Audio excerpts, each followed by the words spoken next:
So, okay, friends, once again, welcome back and very good morning to everybody. I hope you all are safe. Your family member, your parents, your relative, your friends all are safe, and you are enjoying this new era, this new way of learning.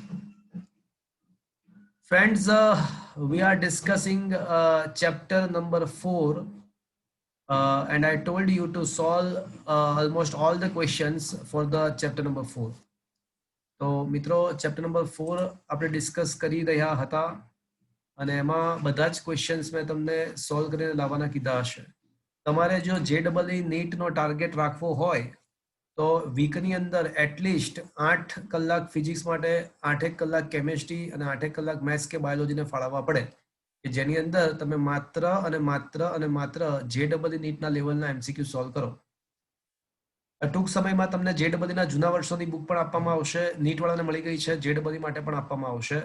પણ આ સિવાય તમે પોતે પણ net પરથી search કરી અને જૂના પેપર્સ અત્યારના તબક્કે સોલ્વ કરી શકો છો, જે તે ચેપ્ટર ચાલતું હોય એના આધારિત.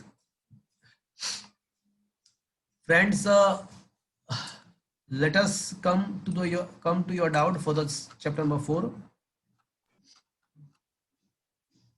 સર ખાલી એક વાત કહેવી. હા, બોલો ને. સર તમે પેલો એક સ્વાધ્યાયમાં હતો વિમાન વાળો દાખલો. વિમાન જમીનથી 3600 મીટર ઊંચાઈ ઉડે છે. જમીન પર અવલોકન બિંદુ પાસે 10 સેકન્ડમાં 30 અંશનો ખૂણો રચતો હોય તો વિમાન કેટલી ઝડપ હશે? તો એમાં બુકની રીતથી કરીએ તો જવાબ તો આવી જ જાય છે. શેની વાત કરો છો? Sir question number 67. હા, એમાં આપણા નોટ્સમાં જે મેથડ આપી છે એ પ્રમાણે પણ જવાબ આવી જાય છે ને? હા સર, આવી જાય જવાબ. એ મેથડમાં શું પ્રોબ્લેમ છે ખબર છે? એ મેથડમાં ઓલો ચાપ તમને મળશે, એટલે એમાં શું થોડોક ફરક પડશે જવાબમાં. એ મેથડમાં શું થાય કે એમાં આપણે ખૂણો ચાપ ભાગ્યા ત્રિજ્યાનો યુઝ કર્યો છે. એટલે ખરેખર તો વિમાન સીધા માર્ગે ગતિ કરે છે, અને તમે એ મેથડ જે કરો એમાં તમને વિમાનનો વક્ર માર્ગે ચાપ મળે આપણને. સમજો તો? ખૂણો ભાગ્યા ત્રિજ્યા કર્યો એટલે આપણને ચાપની લંબાઈ મળે, વિમાનની સીધા માર્ગની અંતર ના મળે. પણ એ તો બહુ દૂર છે અને ખૂણો નાનો છે, 30 ડિગ્રી, એટલે ખૂણો નાનો 30 ડિગ્રી અંતરની સાપેક્ષે ખૂણો નાનો છે, એટલે લગભગ સમાન જવાબ મળે. પણ એ મેથડ નહીં ચાલે, હે ને? એક્ઝામમાં જવાબ ના નહીં, એ મેથડ ના, એ મેથડ જ નહીં કરવાની. મેં નવી મેથડ શીખવાડી ને. હા સર, શીખવાડી. ઓકે, ચલો let us start to solve. Tell me your doubts. ઉમંગે ક્વેશ્ચન એવો પૂછ્યો છે કે JEE ની એક્ઝામ ઇંગ્લિશમાં આપવી સારી કે ગુજરાતીમાં? તો ભાઈ 100% ગુજરાતીમાં જ આપવાની, કારણ કે ગુજરાતીમાં તમે જો પેપર સેમ ટુ સેમ જ હશે, પણ તમે ગુજરાતીમાં સિલેક્ટ કરશો ને ઓપ્શન, તો તમારે એક ક્વેશ્ચન ગુજરાતીમાં પણ આવશે ને ઇંગ્લિશમાં પણ આવશે, એટલે બંને લેંગ્વેજમાં આવશે. બાકી શું થાય, ઇંગ્લિશમાં તમે એક્ઝામ આપો ને તો ક્વેશ્ચન સમજતા સમજતા જ તમારો ટાઈમ વયો જાય, એટલે એવું કરાય જ નહીં ને. બિલકુલ ગુજરાતીમાં જ એક્ઝામ આપવાની. સર એડવાન્સ ગુજરાતીમાં હોય છે? એડવાન્સ ગુજરાતીમાં ના હોય. JEE એડવાન્સ ના હોય. શું કહો છો? તો પછી સર આગળ પ્રોબ્લેમ ના પડે જો કદાચ ક્વોલિફાય થયા અને આપીએ તો? હા, એમ નહીં, પણ હું તમને એવું કહું છું કે તમારે 30 ક્વેશ્ચન તમારી સામે હોય, 25 ક્વેશ્ચન, અને 1 કલાકનો ટાઈમ હોય. ઇંગ્લિશમાં ક્વેશ્ચન લખ્યા હોય તો તમને સમજતા સમજતા જ તમારા ટાઈમ વયો જશે ક્વેશ્ચનને. તમે જે લેંગ્વેજથી યુઝ ટુ છો તો એનથી જ અપાય ને તમારે. એડવાન્સ એમની સર એડવાન્સમાં તો એવું થાય ને કે એડવાન્સમાં ખબર જ ના પડે ને અમુક તો. એટલે તમે અત્યારે એડવાન્સ ધારો કે તમે ઇંગ્લિશમાં આપો છો, તો એમાંથી કે તમને એવો ફાયદો નહીં થઈ જાય કે એડવાન્સમાં તમે ફટાફટ ક્વેશ્ચન સમજી શકશો. એટલે એવું કે તમે અત્યારથી જ ઇંગ્લિશમાં એક્ઝામ આપવાનો પ્રયત્ન કરશો તો તમારો હાલના તબક્કે બોર્ડમાં પુષ્કળ ટાઈમ બગડશે. તમે ધારો કે ઇંગ્લિશ મીડિયમની બુક લઈને પ્રિપેરેશન કરશો, તમે એક કામ કરજો ને, તમને એવું લાગતું હોય તો એકાદ ચેપ્ટર ખાલી ઇંગ્લિશ મીડિયમની બુકથી સોલ્વ કરજો ને તમે, તમને ખ્યાલ આવી જશે કેટલો ટાઈમ બગડે છે. તો તમારો બોર્ડમાં ટાઈમ પુષ્કળ બગડશે, એ પ્રમાણે પ્રિપેરેશન કરવા જશો તો અત્યારે જે રનિંગ ટાઈમ છે એ તમારો પુષ્કળ બગડશે, અને એક્ઝામ વખતે તમારો મેળ નહીં પડે, કારણ કે ક્વેશ્ચનમાં આમે લેંગ્વેજ થોડી ટિપિકલ હોય, તો એ તમને ક્વેશ્ચનમાં એનો સાર લાવતા જ તમારા આંટા આવી જશો. અને બીજી વસ્તુ એ છે કે તમે ગુજરાતી ઓપ્શન ચૂઝ કરશો ને તો ક્વેશ્ચન તમને ગુજરાતીમાં પણ મળશે અને ઇંગ્લિશમાં પણ મળશે. બાજુમાં એનું ટ્રાન્સલેશન પણ આપ્યું હશે ઇંગ્લિશમાં, એટલે તમને બે રીતે ફાયદો થાય. બરાબર છે? એટલે અને એડવાન્સ એક્ઝામમાં તમારે થોડું એ વખતે હવે થોડું એડવાન્સ એક્ઝામ વખતે તમારે થોડું તકલીફ પડશે, પણ એના માટે તમારું અત્યારે જે વસ્તુ જે ના બગાડાય ને, તમારું જે અત્યારે બોર્ડનું આખું જે સમયગાળો છે એ પણ ના બગાડાય, અને તમે એડવાન્સ તો ઇંગ્લિશમાં આપશો તો એડવાન્સમાં ક્વોલિફાય થવાની સંભાવના તમારી ઘટી જશે. ગુજરાતીમાં જ અપાય.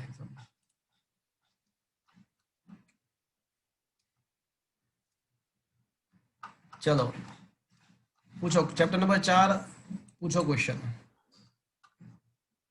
એમાં મેં તમને આ પહેલા જ 47 ક્વેશ્ચન કરવાની ના પાડી હશે, પછી વેગ, પ્રવેગ અને ગતિના સમીકરણોની વાત બધી પતી ગઈ હશે, અને આપણે ડિસ્કસ કરવાનું છે પ્રક્ષેપ ગતિના તમે બધા કરવા આપ્યા જશે. પ્રક્ષેપ ગતિ આપ્યા હશે, અને પછી અહીંયા પણ ચલો કોને, ચલો 1 થી 50 માં કોઈને કઈ પૂછવું છે? એટલે 48 થી શરૂ કરી અને 60 સુધીમાં પૂછવું છે? 48 થી 60 માં કોઈને ક્વેશ્ચન નંબર 48 થી શરૂ કરી 60 માં કોઈને પૂછવું છે?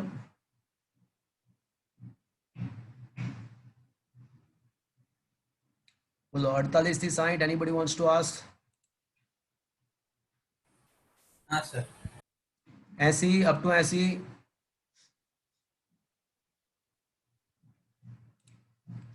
up to 80, 75. 79. 75. 75, 79. Okay, so let us come to the 75 question. તો આપણને પ્રવેગ આપ્યો છે મિત્રો 75 ની અંદર, અને પ્રવેગનું સૂત્ર આપણને આપ્યું છે કે પ્રવેગ ઇઝ ઇક્વલ્સ ટુ સીટી, અને પ્રારંભિક વેગ આપણને યુ આપ્યો છે. તો ક્વેશ્ચન એવો છે કે ટી સમયે કાપેલું અંતર કેટલું?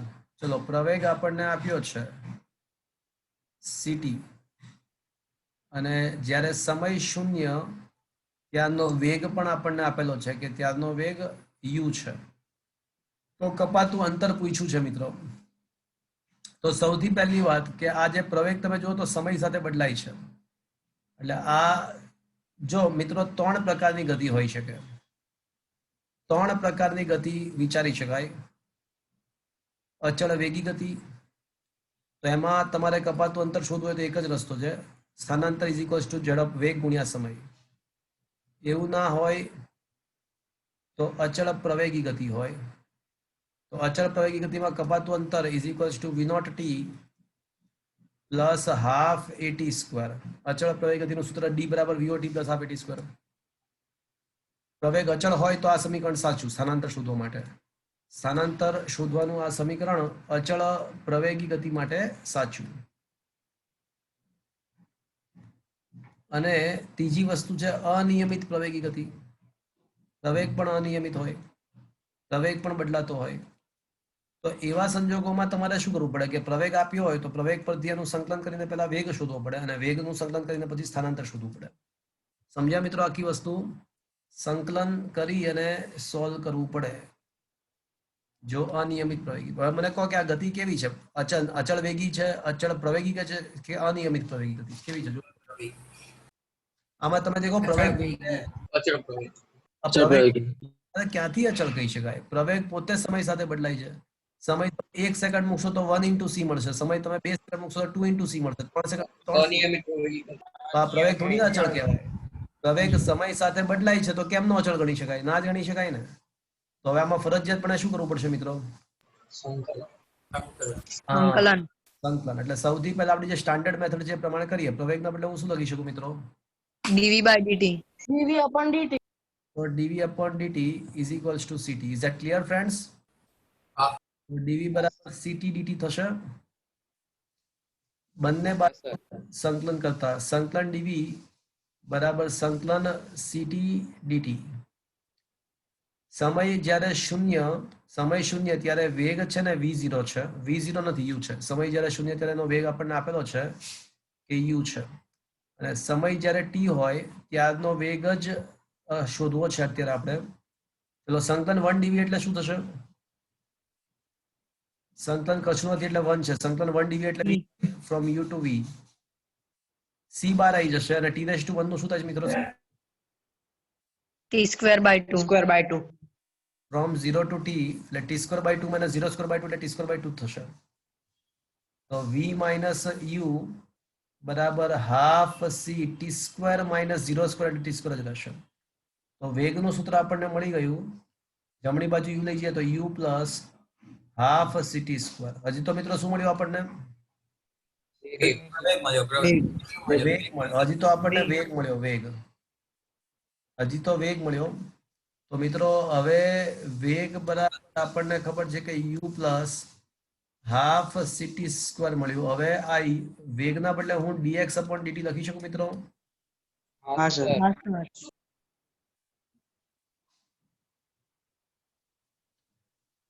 તો dx બરાબર u plus half ct square into dt લખી શકાય. dt ના અસર લઈ ગયો. બંને બાજુ સંકલન લગાવતા તો સમય જ્યારે શૂન્ય ત્યારે માની લો કે સ્થાન x0 છે અને સમય જ્યારે t ત્યારે ધારો કે સ્થાન x છે. સંકલન 1 dx એટલે x થશે. સંકલન 1 dx એટલે x from x0 to x is equals to સંકલન u dt તેનું થશે ut. સંકલન u dt એટલે ut થશે પ્લસ હાફ c બાર આવી જશે અને t સ્ક્વેર નું શું થશે મિત્રો? t cube by 3. from 0 to t cube by 3 from 0. આ સમજ પડી મિત્રો સંકલન? हाँ सर. હવે x minus x0 પહેલા અપર લિમિટ t મૂકતા તો અપર લિમિટ t મૂકીશું તો એનું એ જ પદ રહેશે અને 0 મૂકીશું તો 0 0 થઈ જશે એટલે 0 મૂકવાનો કોઈ મતલબ નથી. 0 મૂકવાનો કોઈ મતલબ જ નથી બનતો અને x minus x0 આપણા માટે સ્થાનાંતર ડેલ્ટા x છે તો સ્થાનાંતર જ શોધવાનું હતું મિત્રો. તો ut plus 1/6 ct cube that should be the answer. Is it okay? સમજમાં આવે? સર આ યુટી ક્યાં શું આ યુટી કઈ રીતે આવ્યું? આ u નું સંકલન શું થાય? સંકલન u હા બરાબર બરાબર નું સંકલન શું થાય? u into t થાય ને? હા સમજ્યા? તો u નું સંકલન થશે ut અને હાફ ct સ્ક્વેર નું સંકલન થશે half c into t cube by 3. સંકલન કરતા આવું આવે. Is it okay? Okay sir sir 79 આવે. Question number 70 પહેલા 70 78. 78. 78 is a little 76. okay. 76 તો આવડી જાય. ચલો કરીએ છતાં પણ ચલો 76 પર આવો બધા. Okay, let's discuss the 76. ચલો 5 કિલોગ્રામ દળનો પદાર્થ ઉગમ બિંદુથી ચલો પ્રારંભિક વેગ આપણને આપ્યો છે. પ્રારંભિક વેગ આપણને આપ્યો છે 30i 40 ગઈ 40 જે કે અને આપણને બળ આપ્યું છે. મિત્રો પ્રવેગ શોધવા માટે શું કરવું પડશે? શું આ બળ upon દળ. f બરાબર માં તો પ્રવેગ is equals to f by m લખાય? હા કે ના? हाँ હા सर. સર તો -6i -5 જે કેપ અને ભાગ્યા દ્રવ્યમાન પોતે 5 છે. તો પ્રવેગ આપણને મળી ગયો. અચળ પ્રવેગ છે મિત્રો, સમય સાથે નથી બદલાતો. જો 6/5 i કેપ -1 જે કેપ 5/5 એટલે 1. ચલો પ્રવેગ મળી ગયો, પ્રારંભિક વેગ મળી ગયો. તો કયા સમયે વેગનો y ઘટક 0 હોય? તો મિત્રો આ અચળ પ્રવેગી ગતિ છે. અચળ પ્રવેગી ગતિ માટે અંતિમ વેગ v બરાબર પ્રારંભિક વેગ v0 પ્લસ at થશે. પ્રવેગ સમય સાથે બદલાતો નથી. આમાં કોઈ જગ્યાએ t નથી આવતો પ્રવેગમાં. એટલે આ પ્રવેગ જે છે એ અચળ છે અને અચળ પ્રવેગી ગતિ માટે સમીકરણ vo પ્લસ at વાપરી શકાય. v બરાબર v0 પ્લસ at. તો હવે પ્રારંભિક વેગ 30 i કેપ પ્લસ 40 જે કેપ પ્રવેગ -6/5 i cap - j into t.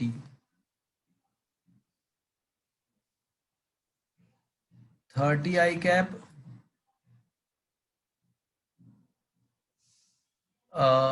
હવે છે ને x વાળા પદ સાથે લઈએ. ચલો એક સ્ટેપ વધારીએ છીએ, એક સ્ટેપ વધારો. ચલો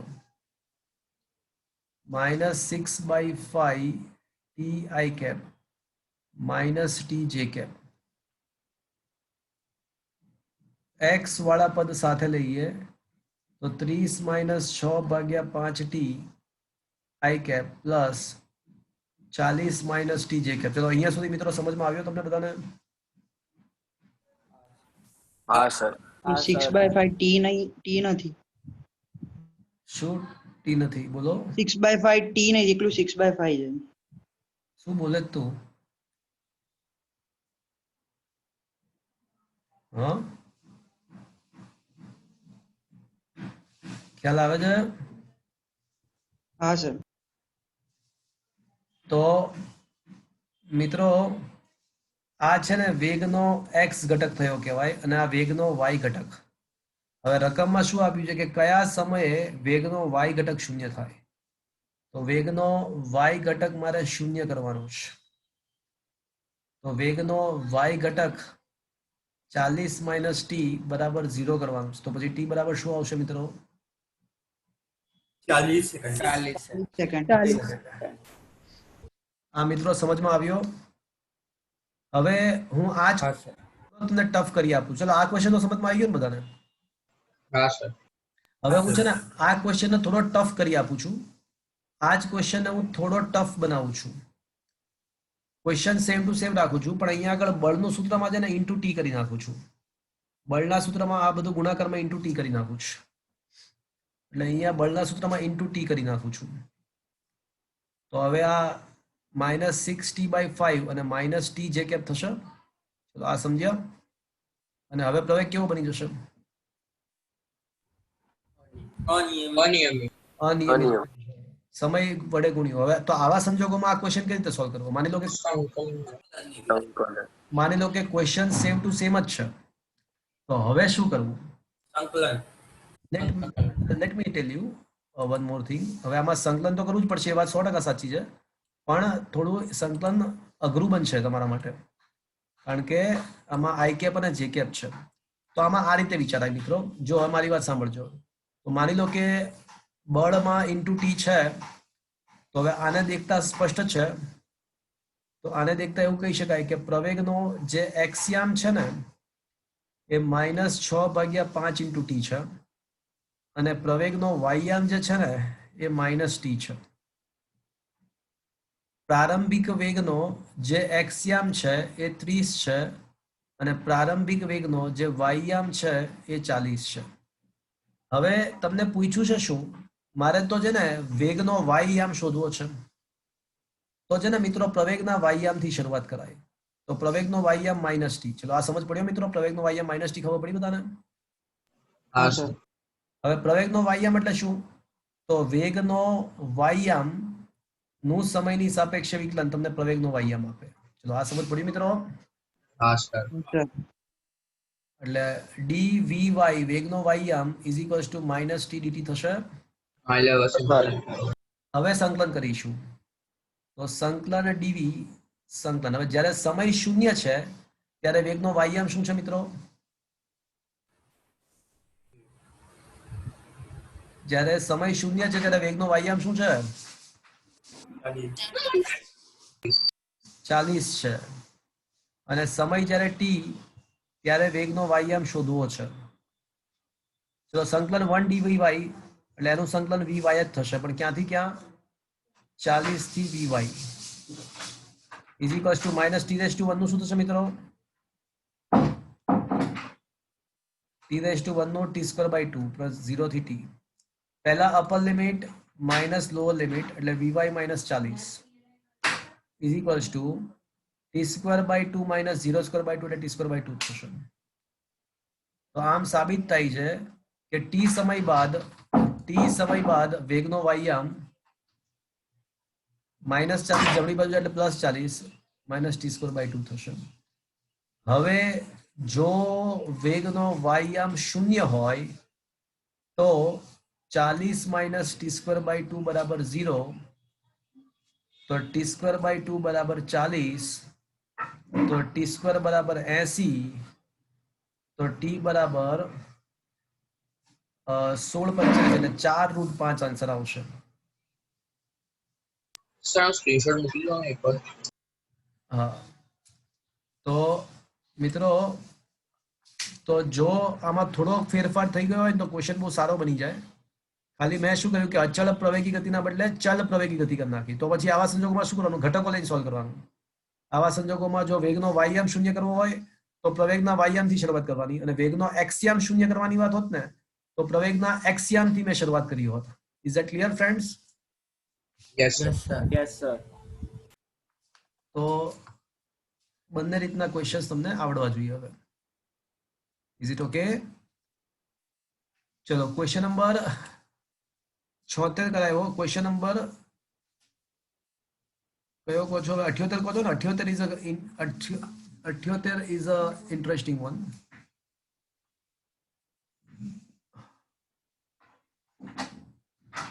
ક્વેશ્ચન નંબર 78.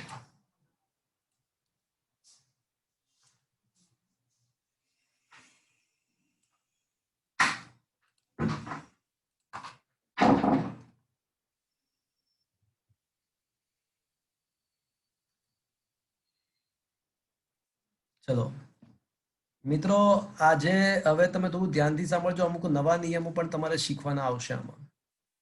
અમુક નવા નિયમો તમારે શીખવાના આવશે.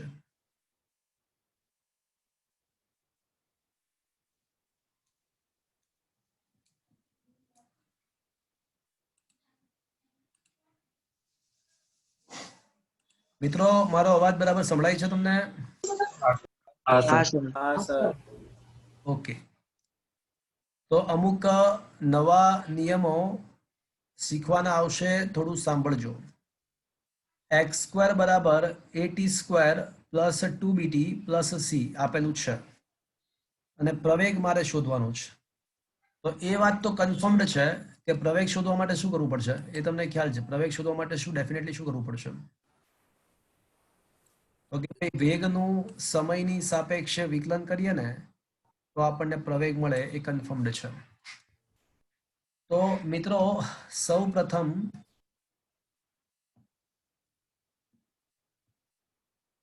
આ ડી એક્સ સ્ક્વેર છે ને, તો સૌથી પહેલા હું બંને બાજુ સમયની સાપેક્ષે વિકલન કરું છું. તો ડીડીટી ઓફ એક્સ સ્ક્વેર બરાબર ડીડીટી ઓફ બંને બાજુ સમયની સાપેક્ષે વિકલન કરીશું. તો મિત્રો આમાં છે ને ચેઇન રૂલ લાગુ પડશે. ચેઇન રૂલ લગાડવાનો કે ઘાત આગળ ઘાતમાં એકનો ઘટાડો પણ ઇન્ટુ અંદરના પદનું વિકલન. એટલે મિત્રો જો ડીડી એક્સ, જો એક્સ સ્ક્વેરનું સમજાવું તમને, સિમ્પલ વસ્તુ છે. જો એક્સ સ્ક્વેરનું એક્સની સાપેક્ષે જ વિકલન હોત ને તો જવાબ 2x આવત, પતી ગઈ વાત, તો વિકલન પતી ગયું. પણ એક્સ સ્ક્વેરનું કોઈ અલગ ચલ ટીની સાપેક્ષે વિકલન છે, તો ચેઇન રૂલ કે ઘાત આગળ ઘાતમાં એકનો ઘટાડો તો કરવાનો, પણ જે અંદરનું જે પદ છે એક્સ, એનું ફરીવાર વિકલન ગુણાકારમાં મૂકવું પડે. આ નિયમ છે. એક્સ સ્ક્વેરનું એક્સની સાપેક્ષે વિકલન હોત તો 2x જ આવી જાત, પણ એક્સ સ્ક્વેરનું ટીની સાપેક્ષે વિકલન છે તો ઘાત નિયમ તો વાપરવાનો જ, ઘાત આગળ ઘાતમાં એકનો ઘટાડો તો કરવાનો જ, પણ જે અંદરનું પદ એટલે કે જે એક્સ છે એનું ફરીવાર એકવાર વિકલન ગુણાકારમાં મૂકવું પડે. આ વાત આપણે થઈ ગઈ છે, અને ચેઇન રૂલ કહેવાય. તો એક્સ સ્ક્વેરનું ટીની સાપેક્ષે વિકલન તો 2x તો થાય જ, પણ ઇન્ટુ dx upon dt થાય. અને આ સાઈડ રાઈટ સાઈડનું વિકલન કરતા જાવ તો એક પછી એક, તો એ બહાર આવી જશે. ટી સ્ક્વેરનું શું થશે? 2t. 2t. 2b બહાર આવી જશે. ટી નું શું થશે? 1. અને સી એકલો તો શું થશે? 0. 0. તો મિત્રો હવે તમે જુઓ તો આ 2x, આ dx upon dt શું થાય મિત્રો? વેગ. વેગ. Very good. Is equals to 2 common, તો શું હું at પ્લસ b લખી શકું મિત્રો? હા સર. ચલો અહીંયા સુધી પહોંચ્યા. તો x ઇન્ટુ વી બરાબર at પ્લસ બી લખી શકાય.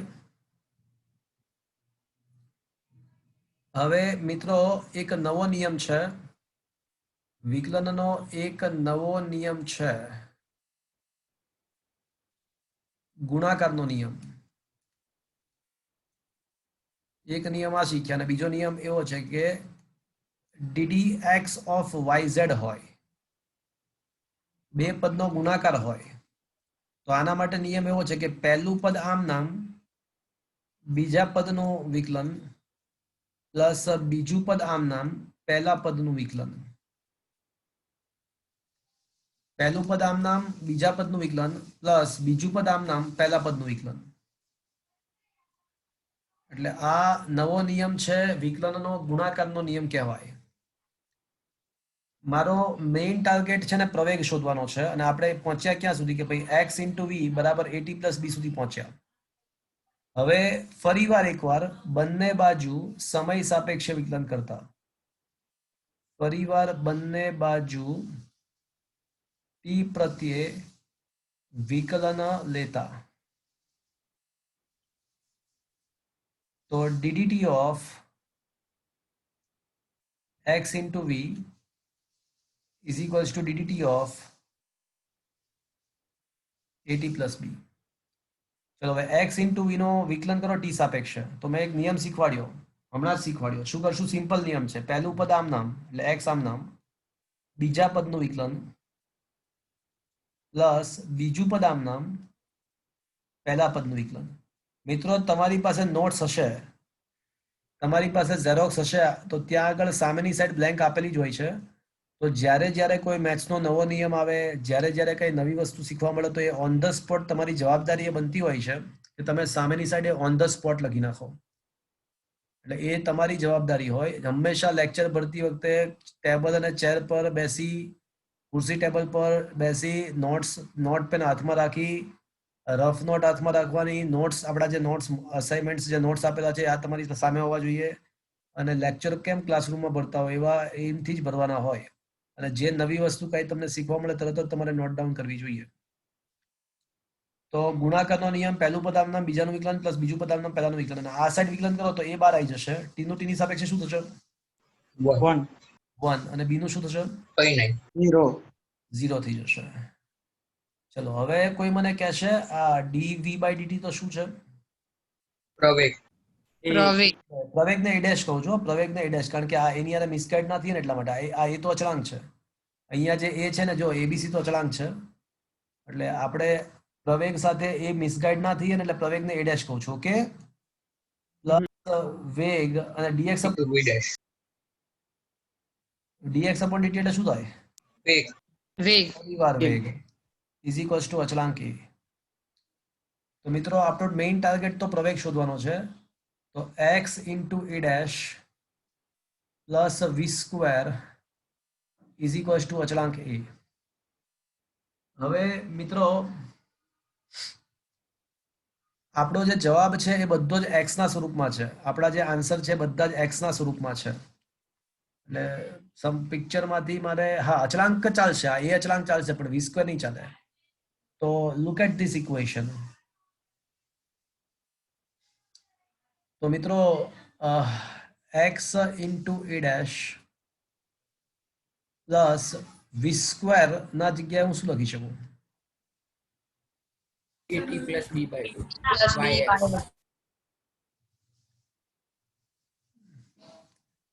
વી સ્ક્વેર ના બદલે હું શું લખી શકું મિત્રો?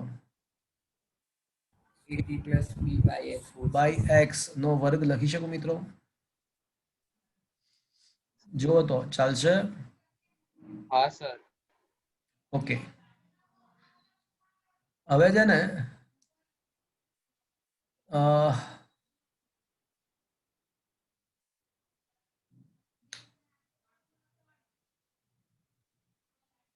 ઓકે, હવે x ઇન્ટુ એ ડેશ, જ્યાં એ ડેશ એટલે પ્રવેગ છે, ચલો એને સૂત્રનો કરતા બનાવી નાખીએ. તો x ઇન્ટુ એ ડેશ બરાબર a માઇનસ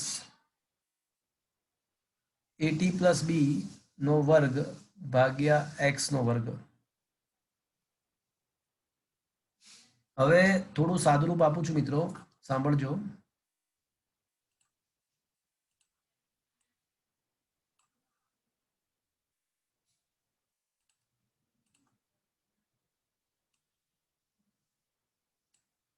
ઓકે,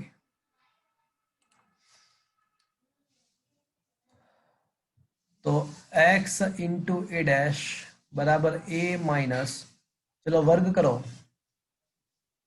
તો a square A square T plus 2ab B plus B square plus B square by X. Upon x square. આવું લખાશે મિત્રો? હા સર. Pass. ઓકે, હવે x ઇન્ટુ a ડેશ બરાબર ax square minus a square t square minus 2abt minus b square upon x square. શું આવું લખાશે મિત્રો? જુઓ તો બરાબર. હા સર. Pass. હા સર. Pass. પણ મિત્રો આ x સ્ક્વેર પોતે શું છે પાછું? ક્વેશ્ચનના સ્ટાર્ટિંગમાં જ આપણને x સ્ક્વેરની કિંમત આપેલી છે.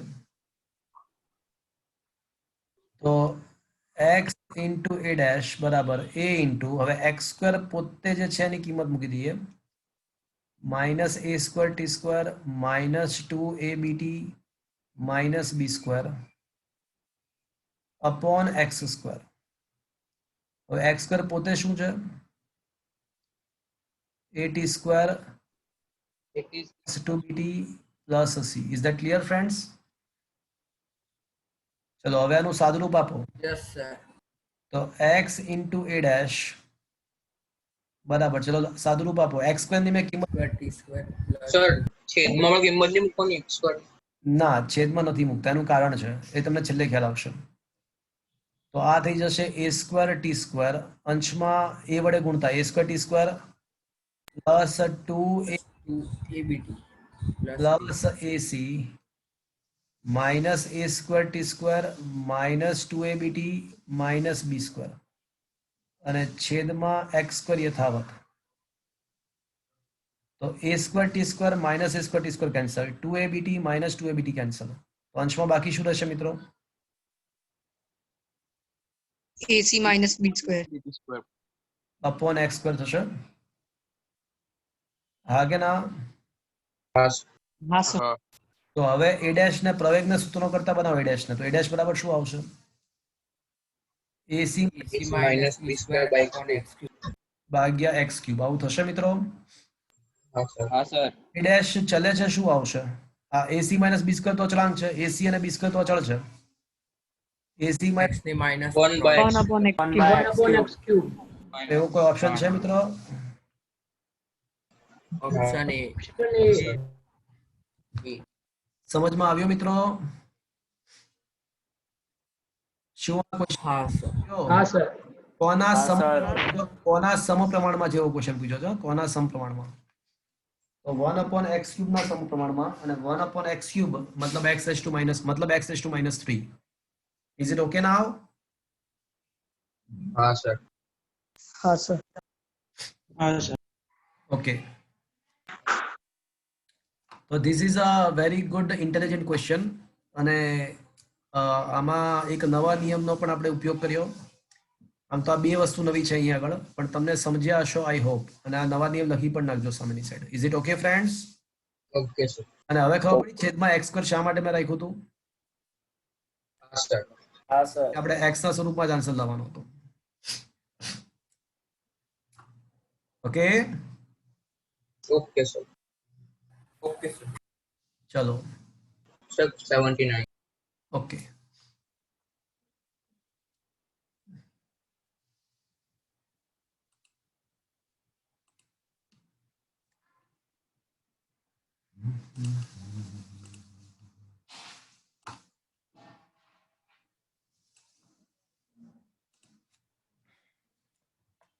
તો 79th ક્વેશ્ચનમાં શું છે જુઓ તો મિત્રો, કે m1 અને m2 દળના બે પદાર્થો માત્ર એકબીજા પર લાગતા ગુરુત્વાકર્ષી બળની અસર હેઠળ એક સાથે સ્થિર અવસ્થામાંથી શરૂ કરી અને એકબીજાને મળે ત્યારે તેમણે કાપેલા અંતરોનો ગુણોત્તર કેટલો? તો મિત્રો બે પદાર્થો વચ્ચે એકબીજા પર જે ગુરુત્વાકર્ષી બળ લાગે છે ને એ ન્યૂટનના ત્રીજા નિયમ અનુસાર, ન્યૂટનનો ત્રીજો નિયમ એવું કહે છે કે પદાર્થ એક પર બે વડે લાગતું બળ અને બે પર એક વડે લાગતું બળ ના મૂલ્યો સમાન જ હોય છે. ન્યૂટનનો વિરુદ્ધ દિશામાં. હા, મૂલ્યો સમાન હોય પણ એકબીજાની વિરુદ્ધ દિશામાં હોય. એટલે એક પર બે વડે લાગતું બળ અને બે પર એક વડે લાગતા બળ સમાન હોય. હવે કપાતું અંતર d બરાબર VOT plus half AT square, પ્રારંભિક વેગ 0 એટલે હાફ AT સ્ક્વેર થશે. m વડે ગુણવું અને m વડે ભાગી નાખવું, m વડે ગુણવું અને m વડે ભાગી નાખવું. તો હાફ m વડે ગુણ્યું ને m વડે ભાગ્યું. પણ મિત્રો આ m એ તો શું કહેવાય? બળ.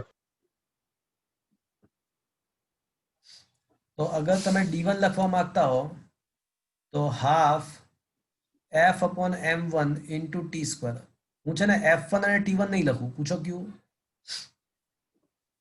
બળ તો સરખું જ લાગે. કારણ કે હા. સરખું જ છે. કારણ કે પદાર્થ એક હોય કે પદાર્થ બે હોય, બંને પર લાગતા બળ સમાન છે અને સમય તો સરખા જ હશે કારણ કે બંને સાથે શરૂઆત કરે છે એટલે સમય બંનેનો સરખો હશે. એટલે સમય લખવાની જરૂર નથી અને d2 લખતી વખતે શું આવશે સૂત્ર? Half f2 upon m2 into t2 square. પણ વળી પાછું f2 અને t2 લખવાની જરૂર નથી કારણ કે f અને t બંને માટે સરખા જ છે. તો હવે મિત્રો d1 upon d2 કરો તો શું ગુણોત્તર રહેશે? જુઓ તો બધું ઉડી જશે, ખાલી છેદનો પર m1 નીચે.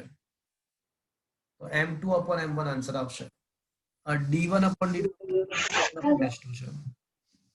તો s1 upon s2 તો m2 upon તો પણ ગાડલામાં આ કોના ઘરેથી અવાજ આવે છે? મયુર પર્વ. તો મિત્રો આ સમજમાં આવ્યું? हाँ सर. ओके, चलो क्वेश्चन नंबर 80 देख ही लीजिए एक बार.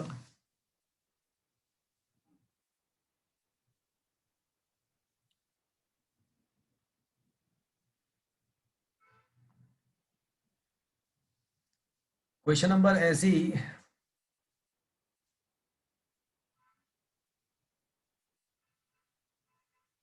એમાં એવું આપ્યું છે કે નિયમિત વર્તુળમય ગતિ કરે છે કોઈ કણ અને બિંદુ P ના યામ r, થીટા છે. બિંદુ P ના યામ r, થીટા છે.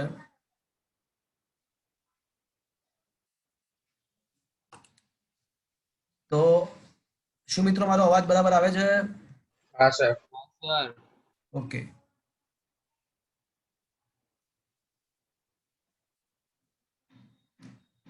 તો બિંદુ P ના યામ r, થીટા નો મતલબ કે એની ત્રિજ્યા r છે અને x અક્ષ સાથેનો ખૂણો થીટા છે. તો ત્યાં આગળ પ્રવેગ શોધવાનો છે. મિત્રો પહેલી વાત એ કે આ બિંદુ P પાસે કે જેનો x અક્ષ સાથેનો ખૂણો થીટા છે ત્યાં પ્રવેગ કઈ દિશામાં હશે? કોઈ કહેશે મને પ્રવેગ કઈ દિશામાં હશે? કેન્દ્રની વિરુદ્ધ. કઈ તરફ હશે? કેન્દ્રની વિરુદ્ધ.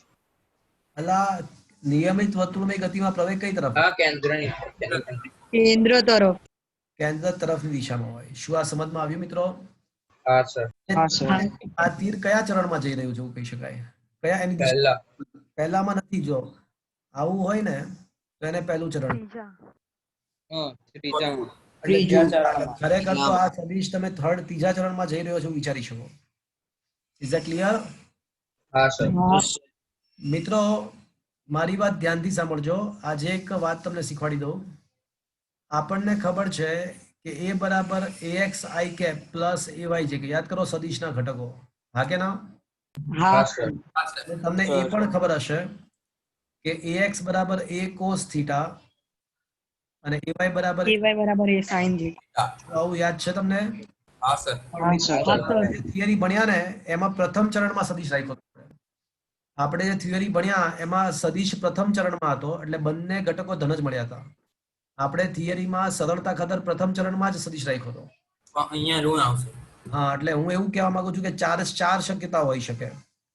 પ્રથમ ચરણમાં હોય તો x યામ પોઝિટિવ, y યામ પોઝિટિવ. બીજા ચરણમાં હોય તો x યામ નેગેટિવ y યામ પોઝિટિવ, ત્રીજા ચરણમાં બંને નેગેટિવ. એ તો સમજો ને તમે મિત્રો? ત્રીજા ચરણમાં બંને નેગેટિવ અને ચોથા ચરણમાં ઓલેસ્ટિસી નહીં, આમના લોજિકલી વિચારો કે આ ધન x દિશા છે, આ ધન y દિશા છે.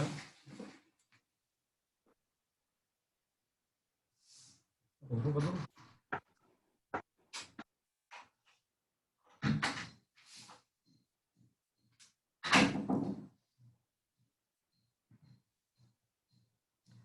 તો મિત્રો આ પ્રથમ ચરણમાં x અને y બંને ધન થાય.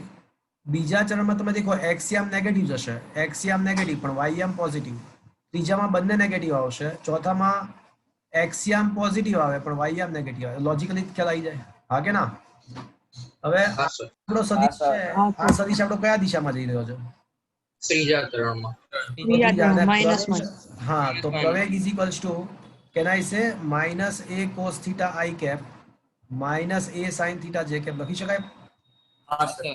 અને હા, સર. પરંતુ એનું મૂલ્ય તો કેટલું છે મિત્રો? કેન્દ્રગામી પ્રવેગનું મૂલ્ય v²/r. v²/r. તો હવે આ કિંમત અહીંયા મૂકી દો. તો હવે પ્રવેગનો સદિશ કયો આવશે? v²/r i cap minus v²/r j. શું આ સમજમાં આવ્યું?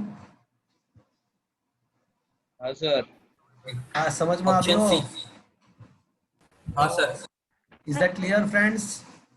એટલે હવે Yes, sir. સૂત્ર રાખજો. ખરેખર વાસ્તવમાં સદિશોના ઘટકમાં માટેનું સૂત્ર ખરેખર તો આ છે, minus a cos theta i cap plus or minus a sin theta j cap. અને કયા ચરણમાં છે એના પરથી નક્કી કરવું કે કોણ ધન લેવો અને કોણ ઋણ લેવો. Is it clear? Yes, sir. Sir, so this is the સૂત્ર you have to remember. sir, હા બોલો. sir, આ તમે જે પી બિંદુના યામ લીધા તો સર હમ. થીટા એટલે તો એનો વાય યામ નહીં તો તમે અ, ખૂણો કેમ તમને છે લીધો? ને મેથ્સમાં જ્યારે વર્તુળ આવશે ને વર્તુળ નામનું ચેપ્ટર મેથ્સમાં આવશે, શાંકાઓ આવશે. તો એમાં વર્તુળના કોઈ બિંદુના યામ આ રીતે લખાય છે. સપોઝ કે વર્તુળનો કોઈ એવો બિંદુ છે કે જે x 40 ડિગ્રી ખૂણો બનાવે છે અને ત્રિજ્યા 5 છે. તો એ બિંદુના યામ 5,40 ડિગ્રી એ રીતે એક લખવાની મેથડ છે. આ એક્સ વાય યામ નથી, આ વર્તુળમાં યામ લખવાની મેથડ છે. યામ લખવાની આ એક મેથડ. ઓકે, હા સર. એટલે ત્રિજ્યા કોમા ખૂણો એ વર્તુળ માટે પર્ટિક્યુલરલી આ મેથડ વપરાય છે. આ એક્સ વાય યામ નથી, ઓકે સર. આ પ્રમાણે લખાય છે. ઓકે, હા સર. Sir, જો એ y અક્ષ સાથે ખૂણો બનાવતો હોય તો શું આવે? તો y અક્ષ સાથેનો ખૂણો થીટા આપ્યો હોય ને તો cos થીટા અને sin થીટા ઇન્ટરચેન્જ થઈ જાય. આ સૂત્રમાં યાદ રાખજો મિત્રો, theta must B the angle with the x axis. અને y અક્ષ સાથેનો ખૂણો થીટા એવું આપ્યું હોય ને તો જ્યાં તમે cos થીટા લખ્યું ત્યાં sin થીટા લખવું પડે અને જ્યાં sin થીટા લખ્યું ત્યાં તમારે. Cos theta. Is that clear? હા sir. ઓકે, ચલો.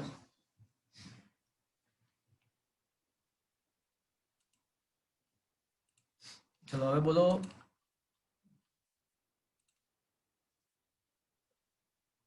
Question number 81 is also a good question.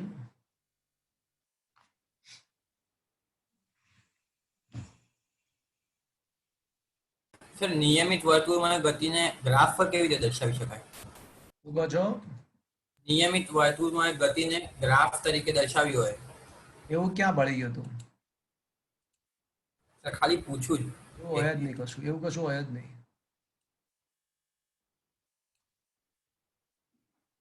નિયમિત વર્તુળની ગતિને ગ્રાફ તરીકે દર્શાવવાનો કોઈ મતલબ જ બનતો નથી.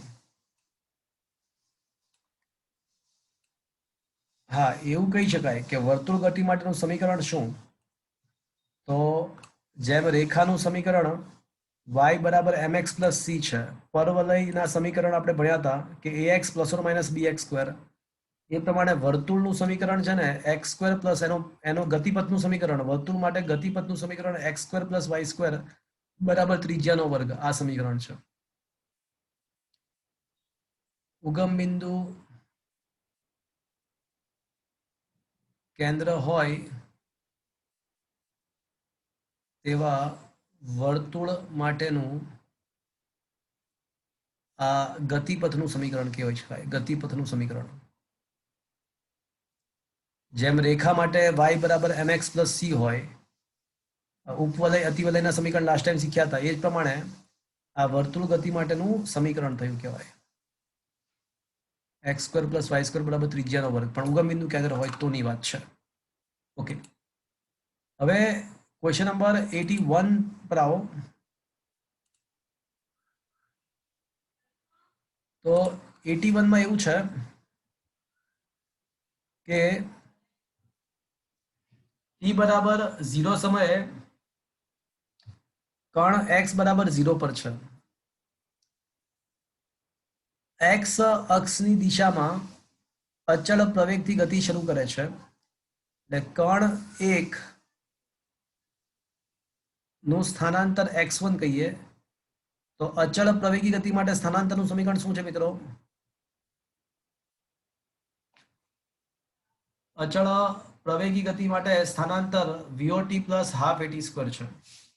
પણ શું રકમમાં એવું આપ્યું છે કે ગતિ શરૂ કરે છે, તો શરૂ કરે છે એનો મતલબ શું થયો? પ્રારંભિક વેગ શૂન્ય. પ્રારંભિક વેગ શૂન્ય, તો એનું સમીકરણ બનશે હાફ at સ્ક્વેર. શું આ મિત્રો સમજમાં આવ્યો? હા સર. અને કણ 2 કેવી ગતિ કરે છે જુઓ તો. તે જ ક્ષણે કણ 2 અચળ ઝડપથી ધન x દિશામાં ગતિ કરે છે. એટલે અચળ ઝડપથી ધન x દિશામાં ગતિ કરે તો મિત્રો કણ 2 ની ગતિ કેવી થઈ ગઈ? અચળ વેગી. કણ 1 માટે ગતિ હતી અચળ પ્રવેગી અને કણ 2 માટે અચળ વેગી ગતિ છે. તો મિત્રો અચળ વેગી ગતિ માટે સૂત્ર શું આવશે? d બરાબર t.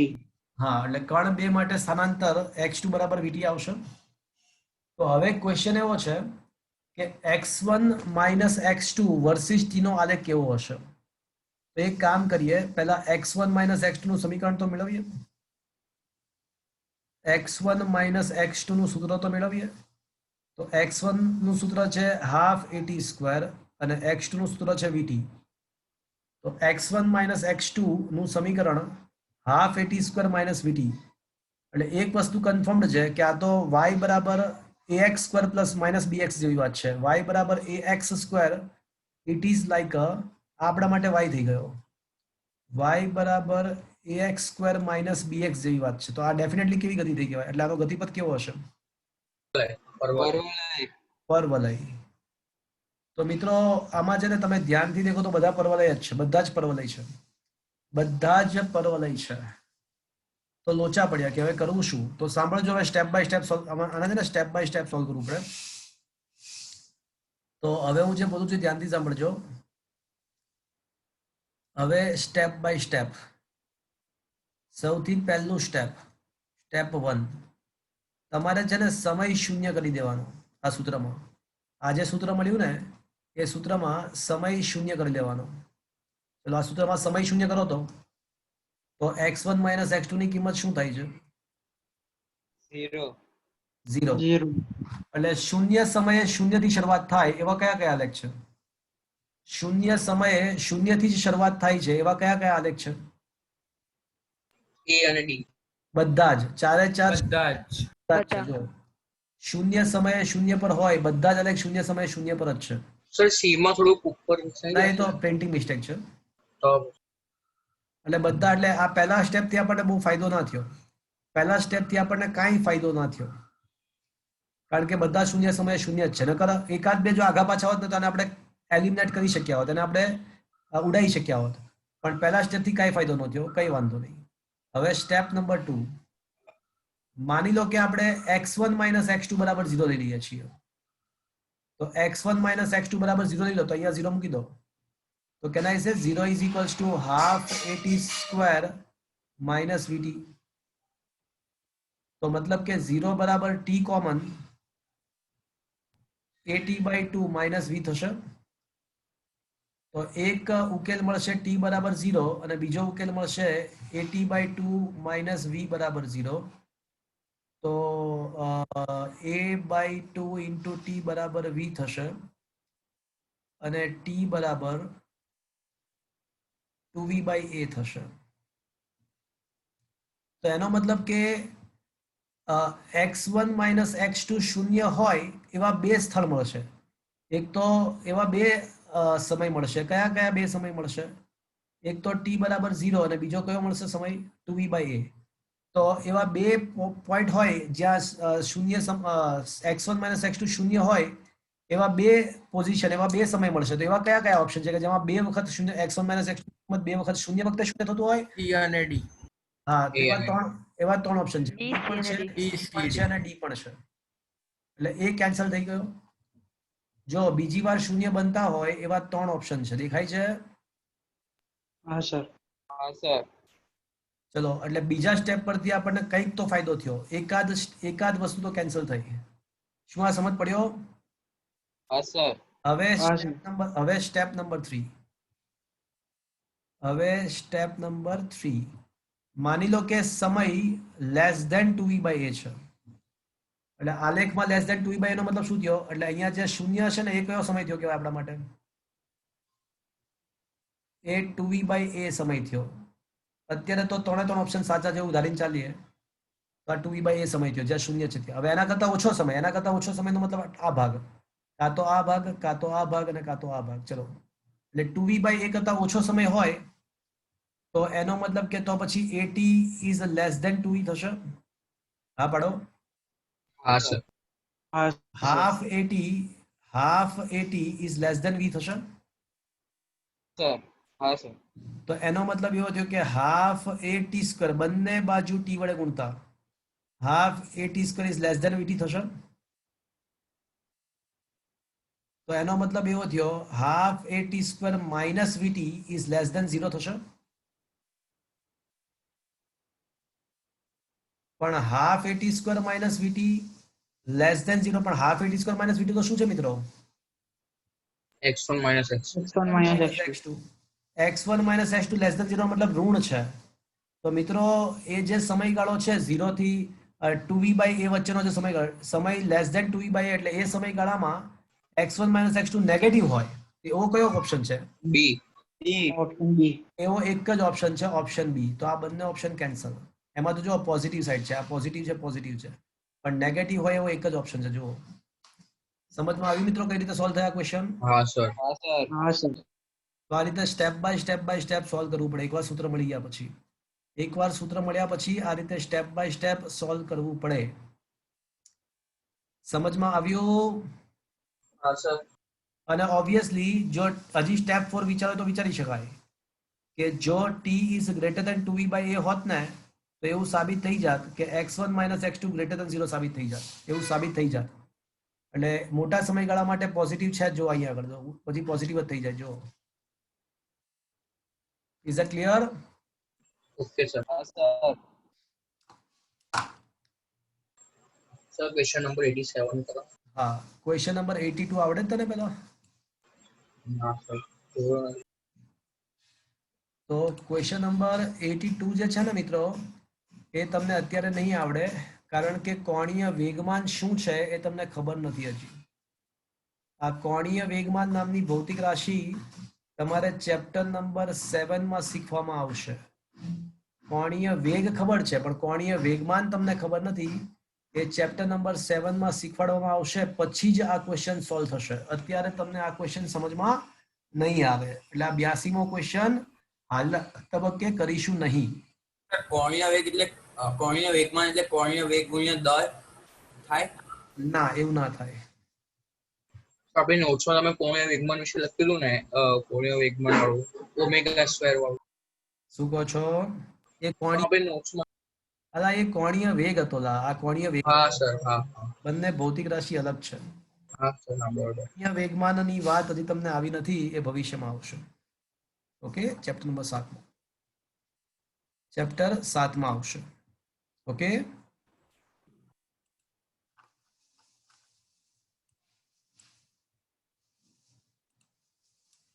બોલો હવે 80 પછી અપ ટુ 100 સુધી બોલો. Sir question number 87. Okay, 87th question.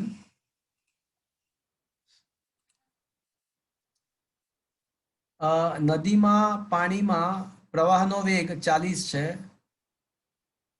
માછીમારનો લંબ રૂપે 30 કિલોમીટર પર અવરના વેગથી હંકારવાનો પ્રયત્ન કરે છે, તો પરિણામી વેગ અને પરિણામી વેગની દિશા. બસ, તો એમાં તો શું જ આવડે જ ને, કરી નાખો.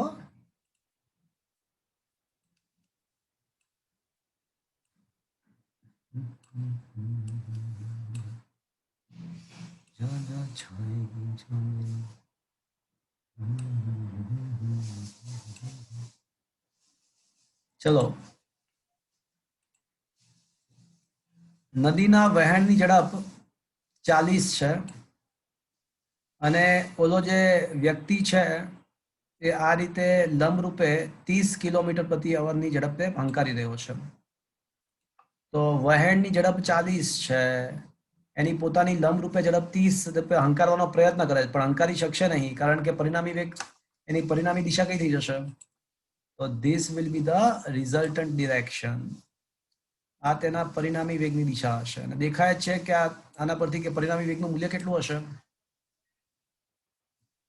આ વી રિઝલ્ટન્ટ, બોલો, આ v of the person, v of the માછીમાર, ફિશરમેન. તો વી ફિશરમેન નું મૂલ્ય 30 છે અને વી સ્ટ્રીમ, પાણીની stream, river, water of river ઝડપ 40 છે, પણ જતો તો આમ કમબખત, પણ પાણીનું વહેણ આમ છે એટલે પહોંચશે આમ. તો સ્વાભાવિક રીતે પરિણામી વેગ કેટલો હશે? બોલો, દેખાય જ છે આ 50 ડિગ્રી. તો પરિણામી વેગ 50 ડિગ્રી.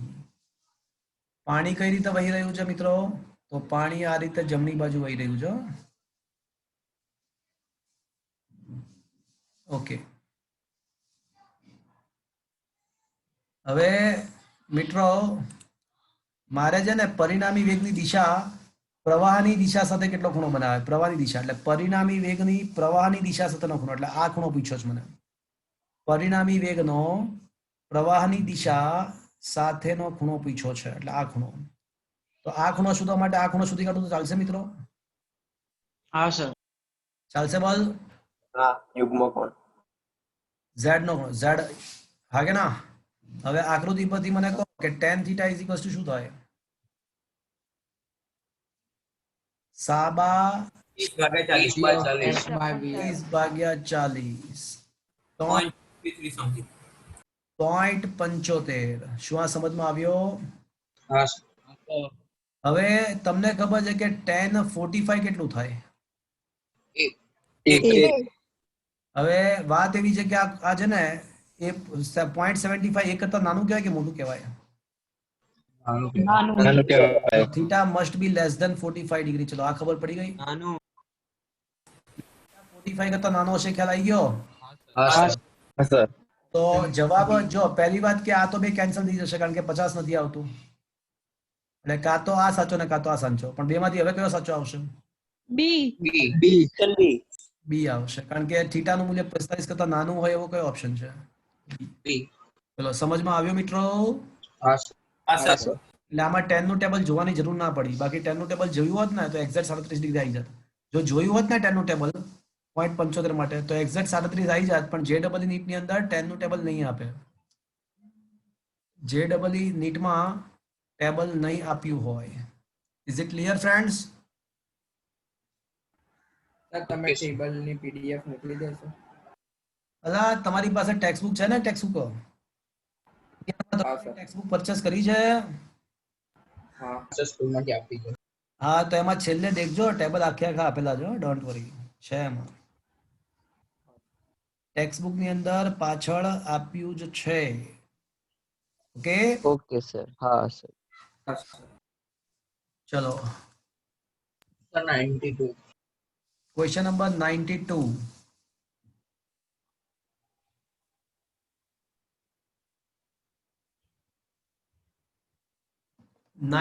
તો અદ્ભુત ક્વેશ્ચન છે, એકદમ ઝક્કાસ ક્વેશ્ચન છે. ખરેખર આ ક્વેશ્ચન કાર્ય ઉર્જા અને પાવર ચેપ્ટર નંબર 6 પરનો ક્વેશ્ચન છે, પણ તમને આવડશે, બહુ વાંધો નહીં આવે. એકદમ ઝકાસ. જબરજસ્ત.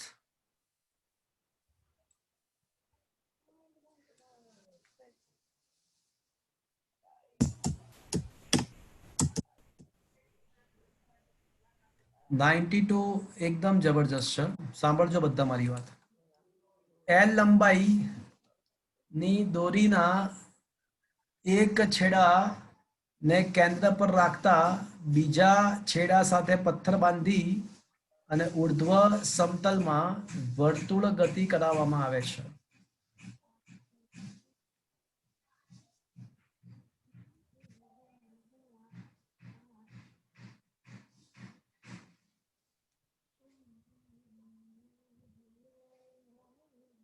ઓકે, તો મિત્રો પથ્થર બાંધી અને વર્તુળ ગતિ કરાવવામાં આવે છે. પથ્થર જ્યારે તેના નિમ્નતમ સ્થાને એટલે કે સૌથી નીચેના સ્થાને હશે ત્યારે તેનો વેગ v છે. તો આપણને ખબર છે કે વેગની દિશા સ્પર્શકની દિશામાં હોય એટલે આ વખતેનો વેગ v છે એટલે હું એને v1 કહું છું. તો શું મિત્રો હું v1 બરાબર કેન આઈ સે v i cap? હા સર. હું આ દિશાને x દિશા ધારું છું અને આને y દિશા ધારું છું. તો આ કોઈ પણ સદિશ એટલે તેનું મૂલ્ય ઇન્ટુ એકમ સદિશ. તો જ્યારે નિમ્નતમ સ્થાને છે માની લો કે વર્તુળ ગતિ આ રીતે થઈ રહી છે તો સ્પર્શક તમારે જમણી બાજુ દોરવો પડે. તો સ્પર્શક ધન x દિશામાં જશે એટલે v1 બરાબર v i cap. આ i cap કેમ આવ્યું ખબર પડી મિત્રો? કોઈ પણ હા સર. બરાબર તેનો મૂલ્ય ઇન્ટુ એકમ સદિશ. હા કે ના? Yes sir.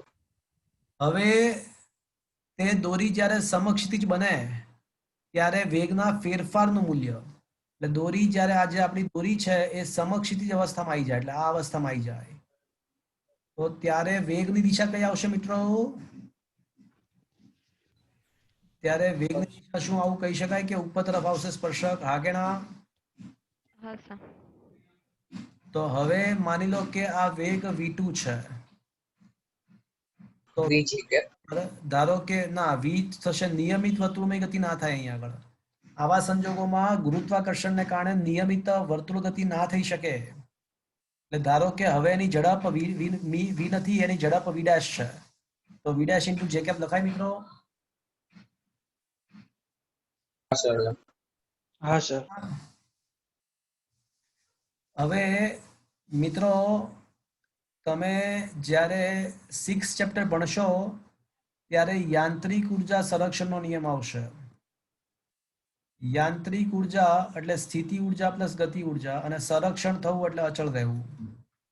તો યાંત્રિક ઉર્જા સંરક્ષણનો નિયમ એવું કહે છે કે પ્રારંભિક સ્થિતિ પ્લસ પ્રારંભિક ગતિ ઉર્જા ઇઝ ઇક્વલ્સ ટુ અંતિમ સ્થિતિ ઉર્જા પ્લસ અંતિમ ગતિ ઉર્જા. ચલો પ્રારંભમાં પદાર્થ જમીન પર છે એવું માની લઈએ. આ જમીન જ છે એવું માની લઈએ. તો પ્રારંભિક સ્થિતિ ઉર્જા mgh માં h0 આવશે મિત્રો. આ અવસ્થા નંબર 1 છે અને આ અવસ્થા નંબર 2 છે. તો પ્રારંભિક અવસ્થામાં સ્થિતિ ઉર્જા 0 અને ગતિ ઉર્જામાં એની ઝડપનું મૂલ્ય v છે એટલે હાફ mv². અંતિમ સ્થિતિ ઉર્જા દોરીની લંબાઈ l છે તો જમીનથી કેટલી ઊંચાઈએ પહોંચી ગયો પદાર્થ મિત્રો? L. l ઊંચાઈએ પહોંચી ગયો એટલે અંતિમ સ્થિતિ ઉર્જા mgl અને અંતિમ ગતિ ઉર્જા હાફ mv². આ ચેપ્ટર નંબર 6 નો કન્સેપ્ટ છે મિત્રો. યાંત્રિક ઉર્જાનું સંરક્ષણ થવું એ ચેપ્ટર નંબર 6 માં ભણીશું. યાંત્રિક ઉર્જા એટલે સ્થિતિ ઉર્જા પ્લસ ગતિ ઉર્જા એટલે પ્રારંભિક સ્થિતિ પ્લસ ગતિ ઉર્જા ઇક્વલ્સ ટુ અંતિમ સ્થિતિ પ્લસ ગતિ ઉર્જા અને યાંત્રિક ઉર્જા સંરક્ષણ કહેવાય. તો પ્રારંભિક સ્થિતિ ઉર્જા 0, પ્રારંભિક ગતિ ઉર્જા હાફ mv², અંતિમ સ્થિતિ ઉર્જા mgh, અંતિમ ગતિ ઉર્જા હાફ mv². તો મિત્રો સ્પષ્ટ જ છે. m કોમન અને કેન્સલ, બંને સાઈડથી m કોમન અને કેન્સલ. તો v²/2 is equals two gl plus v'²/2. તો v'² ને સૂત્રનો કરતા બનાવીએ તો v² માઇનસ 2gl થશે. શું આ સમજ્યા મિત્રો? બે વડે ગુણી નાખો અને આ 2gl ને આ સાઈડ લઈ જાઓ, 2gl ને લેફ્ટ હેન્ડ સાઈડ લઈ જાઓ. તો હવે v' બરાબર શું થશે મિત્રો? √v² minus 2gl. આ સમજ્યા? હા સર. હજી પત્યો નથી મિત્રો, હજી ક્વેશ્ચન તો પત્યો જ નથી. હવે વેક્ટર v2 બરાબર શું આવશે? વી ડેશ જે કેપ, તો વી ડેશ તરીકે શું આવશે? અંડરરૂટમાં વી સ્ક્વેર માઇનસ 2gl અને ઇન્ટુ જે કેપ. હવે ક્વેશ્ચન એવો કે વેગના ફેરફારનું મૂલ્ય. તો હવે વેગનો ફેરફાર એટલે ડેલ્ટા સદિશ વી, એટલે વેગનો ફેરફાર શોધીશું. તો અંતિમ વેગમાંથી પ્રારંભિક વેગ, તો અંતિમ વેગ છે મિત્રો વી square minus 2gl j cap, પ્રારંભિક વેગ છે વી આઈ કેપ, અથવા બીજા ભાષામાં એવું કહી શકાય કે minus v i cap plus root v square minus 2gl j cap. હવે કોઈ પણ સદિશનું મૂલ્ય શોધવું હોય, કોઈ પણ સદિશનું મૂલ્ય શોધવું હોય તો તેના એક્સ યામનો વર્ગ પ્લસ વાય યામનો વર્ગ, એટલે એક્સ યામનો વર્ગ પ્લસ વાય યામનો વર્ગ કરશો એટલે વર્ગમૂળ નીકળી જશે. વાય યામનો વર્ગ કરશો ને એટલે વર્ગમૂળ નીકળી જશે. તો માઇનસ વી નો વર્ગ તો વી સ્ક્વેર જ થાય, તો વી સ્ક્વેર પ્લસ વી સ્ક્વેર એટલે શું આવશે મિત્રો? 2v square minus 2gl. તો મિત્રો 2 કોમન લઈ લઈએ, આમાંથી 2 કોમન લઈ લઈએ તો જવાબ શું આવશે? વી સ્ક્વેર માઇનસ gl. કદાચ અહીંયા આગળ પ્રારંભમાં વેગ v ના બદલે u આપ્યો છે, તો this will be the answer. IIT માં પૂછાયેલો ક્વેશ્ચન છે અને પ્રારંભિક વેગ v નથી પણ u છે. પ્રારંભિક વેગ u છે એટલે v ના બદલે u આવશે છેલ્લે. શું મિત્રો આ સમજમાં આવ્યો આખી વસ્તુ? હા સર. હા સર. સર પાછળ જવાબ ખોટો આલ્યો. ખોટો આપ્યો છે, વાત સાચી. હું તમને બતાવું એક મિનિટ. ખોટો જ આપ્યો છે, વાત સાચી છે. પાછળ જવાબ છે ને ખાલી અંતિમ વેગ જ શોધ્યો છે. મારા ખ્યાલથી પાછળ જવાબ આ આપ્યો છે, વી સ્ક્વેર માઇનસ 2gl આપ્યો છે ને, એટલે ઓપ્શન એ આપ્યો હશે ને પાછળ, હા કે ના? હા સર, એ જ આપ્યું. એટલે એ તો અંતિમ વેગ છે, વેગનો ફેરફાર નથી, ખાલી અંતિમ વેગ છે. એટલે અંતિમ વેગ પૂછે ને, અંતિમ વેગ, તો અંતિમ વેગનું મૂલ્ય કેટલું? તો આ આવે વી સ્ક્વેર બાય માઇનસ, અને આ વેગનો ફેરફાર આ આવે. એટલે પાછળ આન્સર રોંગ છે, હું તમને બતાવી દઉં. ચેપ્ટર નંબર 6 માં ક્વેશ્ચન ફરીવાર છે. ટ્રાન્સફર જે તમારી એડવાન્સમાં પૂછાયેલો છે. હા, એડવાન્સમાં પણ પૂછાયો હશે. અને તમને હું બતાવું, just a minute. Chapter number 6 ની અંદર બતાવું તમને. આ ક્વેશ્ચન છે જ અને એમાં સાચો પણ છે. આ ક્વેશ્ચન છે જ અને સાચો પણ છે. ચેપ્ટર નંબર 6 ની અંદર બતાવું.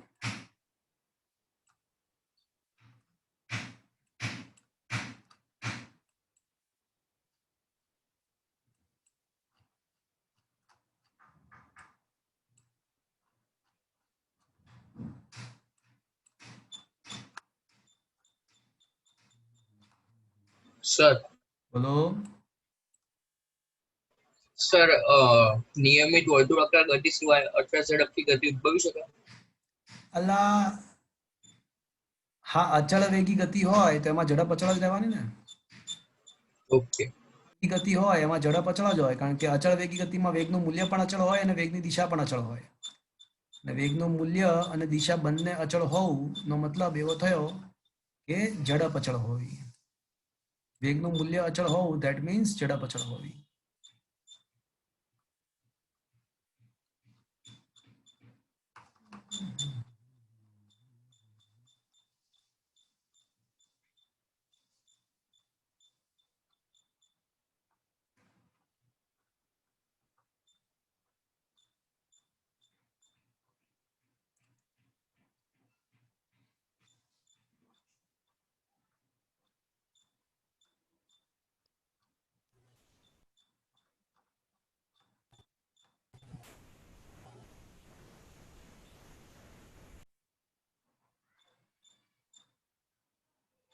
પેલો ક્વેશ્ચન હું ગોતી રહ્યો છું એકચ્યુઅલમાં.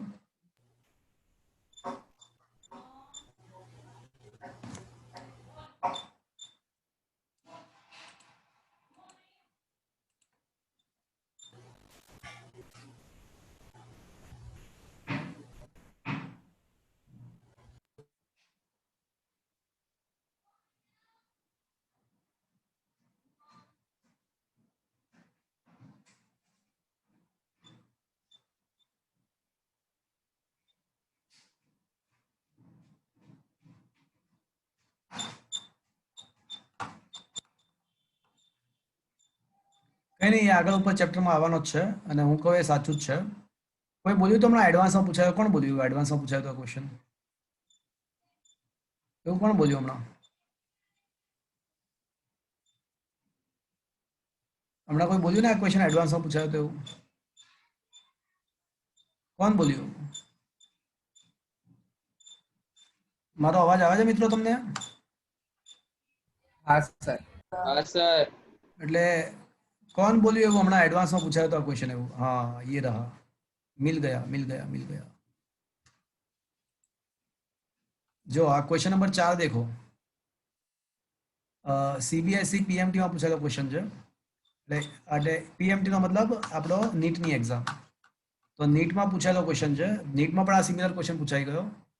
શું છે ક્વેશ્ચન? એલ લંબાઈની દોરીના છેડે કેન્દ્ર તરીકે રાખેલ છેડા બાંધેલા સીટો પર ઉતરવામાં આવે છે. જ્યારે પથ્થર તેના નિમ્નતમ સ્થાને હોય ત્યારે ઝડપ યુ છે, તો દોરી જ્યારે સમક્ષિત બને ત્યારે વેગમાં ફેરફારનું મૂલ્ય કેટલું? તો છે સેમ ટુ સેમ ક્વેશ્ચન છે, આ કે ના? હા સર. હા સર. હા સર. જોઈએ હવે જવાબ શું છે. હવે આમાં ચોથો ક્વેશ્ચન છે ને એનો જવાબ સીબીએસઈ પીએમટી માં ચોથો ક્વેશ્ચન નો જવાબ આપણે જોવાનો છે. તો સીબીએસઈ પીએમટી માં ચોથો ક્વેશ્ચન, હા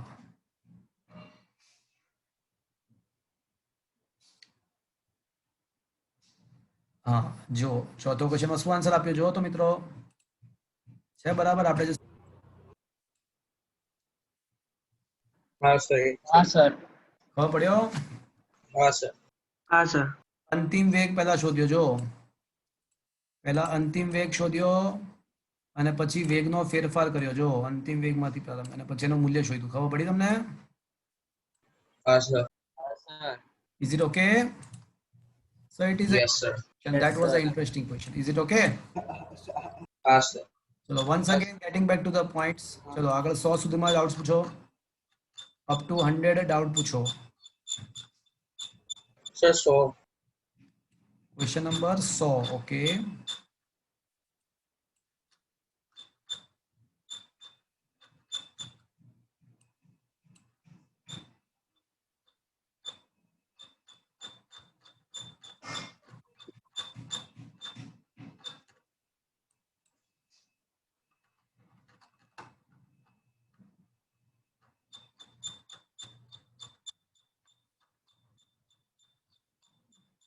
ઓકે.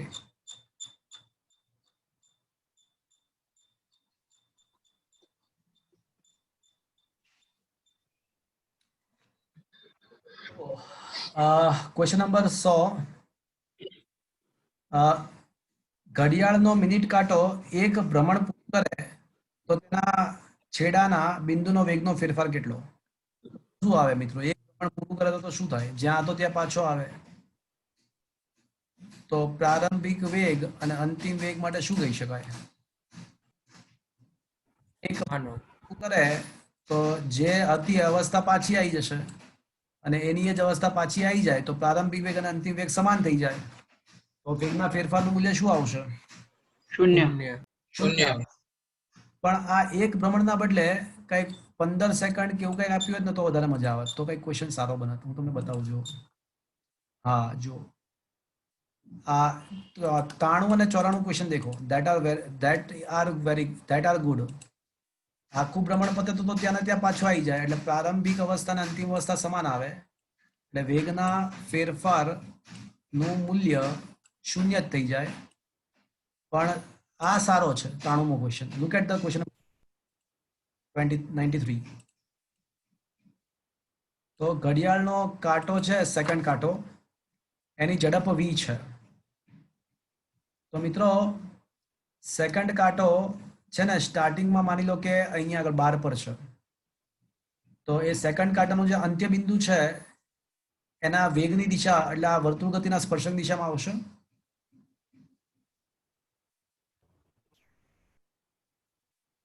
હા કે ના? હા સર.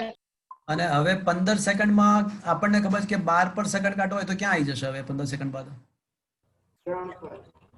3 પર આવી જશે. હા પાડો. હા સર. અને ઘડિયાળનો સેકન્ડ કાંટો છે ને હંમેશા નિયમિત ઝડપથી ગતિ કરતો હોય, નકર તો સમય આગો પાછો ના થવા માંડે. એટલે આમાં અચળ ઝડપ જ છે. એટલે આ જે વર્તુળ ગતિ છે એમાં પ્રારંભમાં વેગ v હોય તો હજી પણ v જ આવશે. ઝડપનું મૂલ્ય બદલાશે નહીં, કારણ કે સમય હંમેશા સરખી રીતે આગળ વધતો હોય. તો અહીંયા આગળ v જે કેપ આવશે. શું આ સમજમાં આવ્યું મિત્રો? તો હા સર. સેકન્ડ બાદ વેગના ફેરફારનું મૂલ્ય, તો ડેલ્ટા v બરાબર શું આવે? તો કે ભાઈ અંતિમ વેગ માઇનસ પ્રારંભિક વેગ. અંતિમ વેગ v જે કેપ, પ્રારંભિક વેગ v i કેપ, અથવા બીજા શબ્દમાં minus v i cap plus v j cap. અને વેગના ફેરફારનું મૂલ્ય મારે શોધવાનું છે. તો મૂલ્ય એટલે રૂટમાં માઇનસ v નો વર્ગ પ્લસ v નો વર્ગ. તો મિત્રો શું આવશે મિત્રો? 2v સ્ક્વેર આવશે. તો રૂટ 2v. શું આ સમજમાં આવ્યું? હા હા સર. 94 માં શું છે, જો અર્ધ વર્તુળ પૂરું થાય તો પ્રારંભમાં v હોય તો અર્ધ ભ્રમણ પૂરું થાય તો વેગ કેટલો થશે? તો મિત્રો ધારો કે અડધું ભ્રમણ પૂરું થાય છે, એટલે માની લો કે અહીંથી શરૂઆત થાય છે, અહીંયા આગળથી. તો સ્ટાર્ટિંગમાં એનો વેગ આપણે v ધારીએ, સ્પર્શક. તો જો આ વેગ v ધારીએ તો જ્યારે અડધું ભ્રમણ પૂરું થાય ત્યારે એ અહીંયા પહોંચશે, હા કે ના? હા સર. તો હવે એક્ઝેક્ટલી શું થાય મિત્રો? જો તો હવે અંતિમ વેગ મારે પ્રારંભિક વેગ જો હું v કહેતો હોઉં સદિશ v, તો અંતિમ વેગ મારે v બરાબર શું કહેવું જોઈએ? Minus v. માઇનસ v કહેવું જોઈએ. શું કામ? પરસ્પર કારણ વિરોધી કે સદિશ. નીચે વિરુદ્ધ દિશા. વિરોધી સદિશ બનશે. ખબર પડ્યો? તો વેગનો હા. ફેરફાર શું? તો v2 માઇનસ v1, તો માઇનસ v માઇનસ v, તો શું આવશે મિત્રો? માઇનસ 2v આવશે. એટલે વેગનો ફેરફાર પૂછ્યો હોય તો માઇનસ 2v આવશે. Is that clear friends? હા સર. સર બોલો.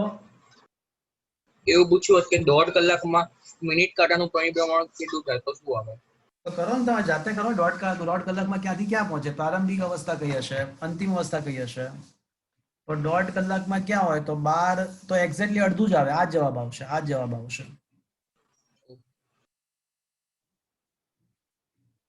કારણ કે 1.5 કલાકમાં શું થાય કે એક આખું ભ્રમણ પતે મિનિટ કાંટાનું, અને એક અડધું ભ્રમણ પતે. એટલે પ્રારંભિક અવસ્થા હોય તો અંતિમ અવસ્થા એક્ઝેક્ટલી સામે આવે.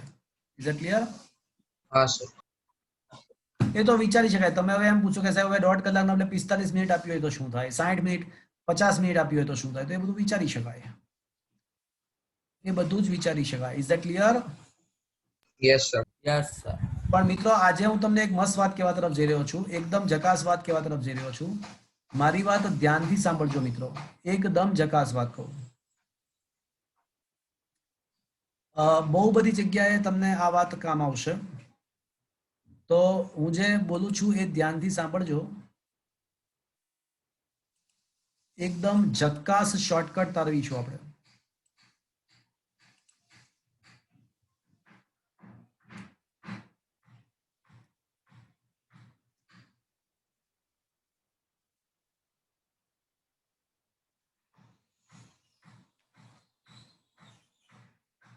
જો મિત્રો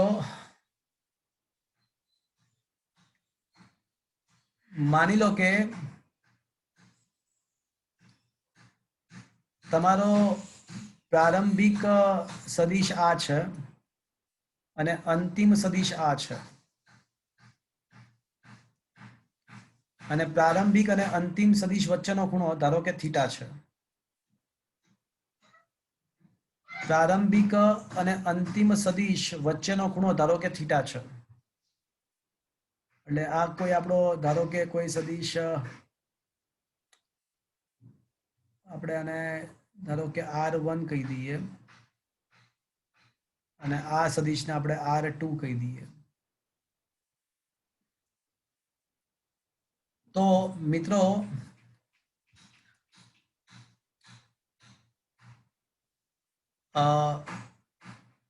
આ જે સદિશ મળશે આપણને પ્રારંભથી અંતિમ, તો આ તમને શું મળશે મિત્રો? કોઈ કહેશે મને આ કયો સદિશ મળશે? ડેલ્ટા. સ્થાનાંતર સદિશ મળશે. તો સ્થાનાંતર સદિશ એટલે R2 માઇનસ R1 આવું થશે. સ્થાનાંતર સદિશ is equals two R2 minus R1. તો મિત્રો તમને યાદ છે, કદાચ મેં કીધું છે કે નહીં મને ખબર નહીં, પણ બે સદિશોનો સરવાળો હોય ને તો મૂલ્ય યાદ છે અંડરરૂટમાં a square plus b square plus 2ab cos θ થાય. પણ બે સદિશ બાદબાકી હોય ને તો તેનો મૂલ્ય r2 square a square plus b square minus 2ab cos θ થાય.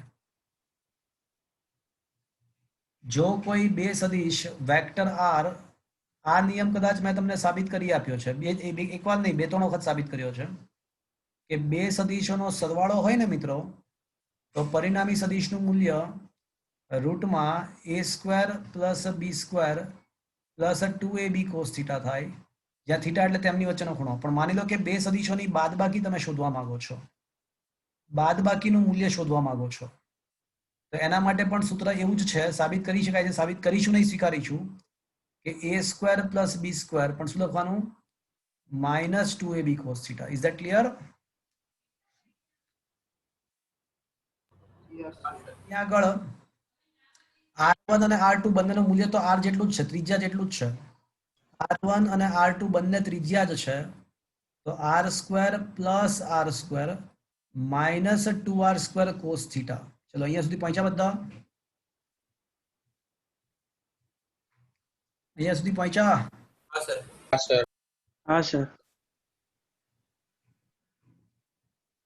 તો can I say it is equals to રૂટમાં 2R square minus 2R square cos θ લખી શકાય આવું? હવે રૂટમાંથી 2R સ્ક્વેર બહાર કાઢી નાખો તો √2 into R બાર આવી જશે, હા કે ના?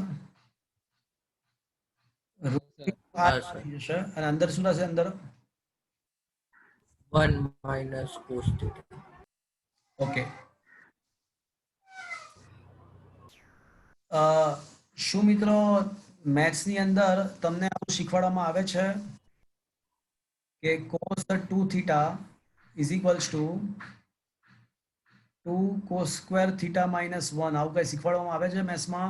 હા સર. હા સર આવે છે. Just a minute. θ 2 cos square θ minus 1, હા કે ના? હા સર. અને that is also equals to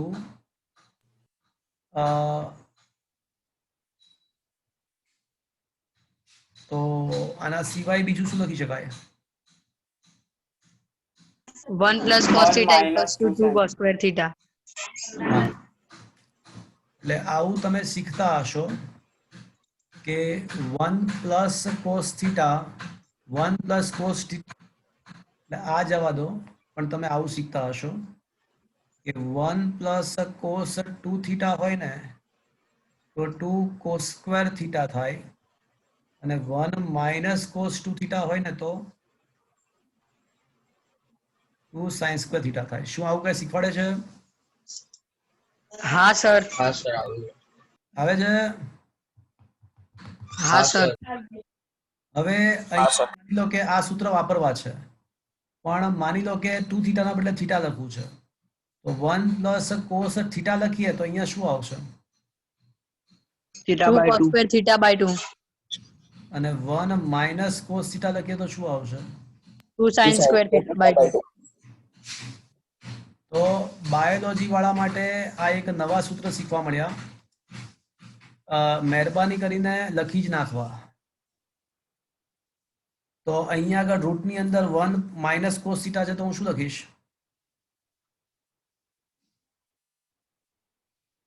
√2 sin square θ by 2. હવે √2 અને √2 એટલે શું થઈ જશે? 2 √2 2R અને sin સ્ક્વેર θ બાય નું રૂટ નીકાળો તો sin θ by 2 જ રહેશે. એટલે મિત્રો આ એક ખૂબ જ અગત્યનું પરિણામ મળ્યું. So this is a very important result we are able to obtain કે બે એવા સદિશો હોય કે જેમના મૂલ્યો સમાન હોય, બે એવા સદિશો હોય કે જેમના મૂલ્યો સમાન હોય, તો તેઓની બાદબાકીનું મૂલ્ય, સમાન મૂલ્યના સદિશો ની બાદબાકી, સમાન મૂલ્ય હોય એવા બે સદિશોની બાદબાકીનો માનાંક 2r sin θ by 2 થાય. એટલે બે સમાન મૂલ્ય સર સદિશોની બાદબાકીનું મૂલ્ય 2 into r, r ના બદલે કોઈ પણ સદિશ હોઈ શકે, તો into sin θ by 2 થાય. હવે ક્વેશ્ચન ઇઝ ધેટ કે આ બધું ક્યાં ફાયદાકારક ક્યાં છે? તો મિત્રો તમને એવું પૂછ્યું હોય કે કણ છે ને કોઈ વર્તુળ ગતિ કરતો કણ પોતાના મૂળ સ્થાનેથી 60 ડિગ્રી ખૂણો બનાવતી દિશામાં પહોંચે છે, તો એનો આપણને 60 ડિગ્રી ખૂણો બનાવતી દિશામાં ખૂણો કાપી અને બીજા સ્થાને પહોંચે છે. તો તમને એવું પૂછ્યું હોય કે સરેરાશ ઝડપ કેટલી? સરેરાશ ઝડપ, તો સરેરાશ વેગ પૂછ્યો હોય તો સરેરાશ વેગ બરાબર શું થાય? સ્થાનાંતર ભાગ્યા સમય. અને સ્થાનાંતર આપણને કઈ રીતે મળશે? આ રીતે મળશે. થીટા બરાબર 60 લઈ લેવાનું. Is that clear? Yes sir. બોલો. બીજા અને છેલ્લેથી શું કહો છો? પદમાં સર આ છેલ્લેથી બીજા અને ત્રીજા પદમાં જે 2r છે એ રૂટમાં છે કે નથી? ફરીથી બોલો. 12 નું. શું કહો છો? હા એની પછી આ પદ એની પદના પછીના પદમાં. આ પદ સમજમાં ના આવ્યું? હા એટલે સર એમાં 2r રૂટમાં છે કે નથી? આ રૂટમાં ના આવે ને, કારણ કે જો r² કોમન નીકળે. r ના સર 2r આગળનું પદ, કયું પદ? હા, એની નીચેનું પદ સર, એની નીચેનું પદ એમાં જે 2r છે એ. એમાં 2 રૂટમાં છે પણ આ રૂટમાં ના આવે ને. શું કામ ના આવે? હા સર, કારણ કે કારણ કે r² છે. હા હા, તો હું એ જ સમજાવું તમને કે 2r² બહાર કાઢ નીકળો તો રૂટ 2 રૂટમાં રહેશે, પણ r² નું રૂટ r થઈ જશે ને પાછું. હા સર, અને આ જે તમે કીધું કે આ આપણે જેમ કરતા હતા કે વેગનો ફેરફાર કોઈ પણ બે સદિશોને સરવાળા હોય તો એનો a² + b² અને આ ab cos θ વાળું સૂત્ર વાપરવાનું. તો સર આપણે વેગનો ફેરફાર કર્યો તો એમાં તો આપણે દર વખતે ખાલી એનો x ઘટક અને y ઘટક લઈએ છીએ, તો એ આના કરતા આખું અલગ છે ને સૂત્ર? જો બે વસ્તુ અલગ છે. એક સદિશોના મૂલ્ય શોધવાની રીત છે. માની લો કે તમારી પાસે કોઈ પરિણામી સદિશનો x ઘટક પણ છે અને પરિણામી સદિશનો y ઘટક પણ છે, અને બંને ઘટકો તમને આપેલા હોય તો તમે શું કરી શકો કે x ઘટકનો વર્ગ પ્લસ y ઘટકનો વર્ગ કરો એટલે તમને પરિણામી સદિશ મળી જાય. આ એક મેથડ. પણ માની લો કે તમને એવું પરિણામી સદિશના ઘટકો ખબર નથી, પણ જે બે સદિશોનો સરવાળો છે એ બંને સદિશોનું મૂલ્ય ખબર છે અને તેમની વચ્ચેનો ખૂણો ખબર છે. તો એક બીજી મેથડ છે કે અંડરરૂટમાં a² + b² + 2ab cos θ. Is that clear? હા સર. અચ્છા, હવે હું તમને બંને રીતે સમજાવું. આજે થોડી વાત કરીએ આપણે. આજે થોડી વાત પૂરી જ કરીએ. ચલો, આ 15 સેકન્ડ વાળો દાખલો હતો ને, એમાં જવાબ શું આવતો હતો? 15 સેકન્ડ વાળા દાખલામાં જવાબ શું આવતો હતો? આ ક્વેશ્ચન નંબર 93 ની વાત છે. એમાં શું જવાબ? હા. હવે તમારો જે ક્વેશ્ચન છે ને, તમે કન્ફ્યુઝ થઈ રહ્યા છો કે હાલું આ બે સૂત્ર છે, તો બે સૂત્રમાં ફરક ક્યાં પડ્યો? તો મારી વાત ધ્યાનથી સાંભળજો. એક ઘટકો વાળી રીત શીખવાડીશ અને બીજી જે રીત છે એ તમને સદિશ વાળી રીત સમજાવીશ. એટલે આ આપણા માટે v1 vi cap અને v2 એટલે vj cap. એટલે વેગનો ફેરફાર vector v2 minus vector v1 vj cap minus vi cap. Okay, તો ડેલ્ટા વી એટલે આમાં તમને i cap j cap ના સ્વરૂપમાં મળ્યું, એટલે કયા સ્વરૂપમાં મળી ગયું કહેવાય? આપણને ઘટકોના સ્વરૂપમાં મળ્યું કહેવાય. તો આ ઘટકોનું સ્વરૂપ મળ્યું i cap j cap, અને ઘટકોના સ્વરૂપમાં જવાબ કઈ રીતે લાવી શકાય? અંડરરૂટમાં x યામનો વર્ગ પ્લસ y યામનો વર્ગ, એટલે જવાબ આવી ગયો √2 * v. ચલો, આ મેથડ 1, આ ઘટકો વાળી મેથડ, મેથડ નંબર 1. હવે method number 2. Method number 2 delta v બરાબર v2 માઇનસ v1, હા કે ના? એટલે આ કોના જેવું થયું? વેક્ટર ડેલ્ટા વી બરાબર બે સદિશોની બાદબાકી. તો હમણાં જ આપણે સાબિત કર્યું કે જો બે સદિશોના મૂલ્ય સમાન હોય તો તેની બાદબાકીનું મૂલ્ય 2 into v into sine theta by 2. હમણાં જ આ લોજિક આપણે સાબિત કર્યું. ચલો અહીંયા 2 ઇન્ટુ વી અને અહીંયા આગળ થીટા કેટલો આવશે? v1 અને v2 વચ્ચેનો ખૂણો કેટલો થશે? સદિશ v1 અને સદિશ v2 વચ્ચેનો ખૂણો 90. 90. તો 2v sin 90 by 2 એટલે શું થશે? 45. sin 45 શું થશે? 1 upon root 2. તો જવાબ શું આવશે? Root 2v. બંને રીતે આન્સર લાવી શક્યા, ઘટકો પરથી પણ લાવી શક્યા અને શોર્ટકટ પરથી પણ લાવી શક્યા. Is that clear to you? હા સર. સમજ? સર આવા બંનેના મૂલ્ય સરખા હોવા જોઈએ ને બંને હા, method? પરફેક્ટ. બંનેના મૂલ્ય સમાન હોય તો જ આ મેથડ સાચી, અધરવાઇઝ નહીં. હા સર. ત્યારે જ સાચું કે જ્યારે બંને સદિશોના એટલે v1 નું મૂલ્ય અને v2 નું મૂલ્ય સમાન હોય. એટલે આ જે શોર્ટકટ છે એ ક્યારે સાચો? સમાન મૂલ્ય ના સદિશોની બાદબાકી માટે. તો મિત્રો હવે હું એકદમ અગત્યનો શોર્ટકટ તમને લખી આપું છું. That is a very important. Just a minute મિત્રો, 2 મિનિટ વેઇટ કરજો. આજે એક મસ્ત વસ્તુ તમને શીખવાડી મેં.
માનાંકમાં a બરાબર માનાંકમાં b બરાબર ધારો કે a છે,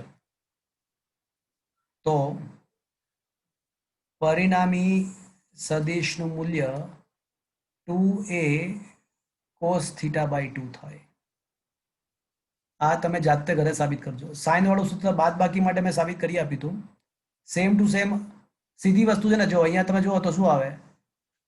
ઓલું કોમન કાઢો તો 1 પ્લસ કોસ થીટા કોમન રહેશે. 1 માઇનસ કોસ થીટા એટલે 1 પ્લસ કોસ થીટા કોમન આવશે અને 1 પ્લસ કોસ થીટાનું સૂત્ર 2 કોસ થીટા બાય 2 છે. એટલે છેલ્લે 2a કોસ થીટા બાય 2 આવશે. અને ધારો કે બે સદિશોની બાદબાકી છે તથા એ બંનેના મૂલ્યો સમાન છે.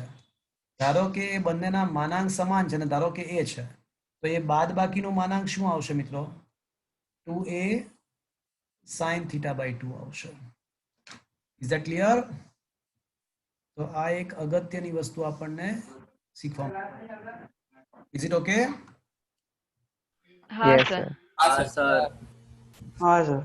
એટલે બે સમાન મૂલ્યના સદિશોનો સરવાળાનું મૂલ્ય, બે સમાન મૂલ્ય ના સદિશો ના સરવાળાનું મૂલ્ય 2 into a cos theta by 2 થાય અને બે સમાન મૂલ્યવાળા સદિશોની બાદબાકીનું મૂલ્ય 2 ઇન્ટુ sin થીટા બાય 2 થશે. Is that clear? એ તરીકે તમે v પણ લઈ શકો, r પણ લઈ શકો. એ તો જે બે સદિશો છે એના ઉપરથી વિચારવું. Is it clear? Yes sir. હા સર.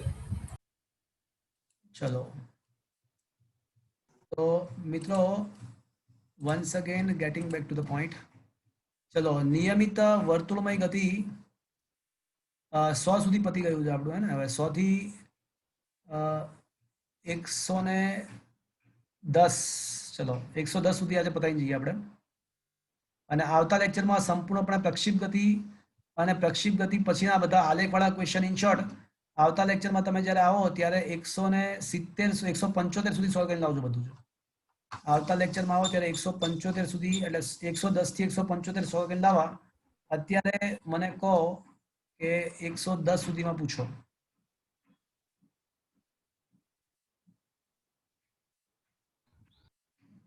અચ્છા ચલો હું તમને એક વાત કહું.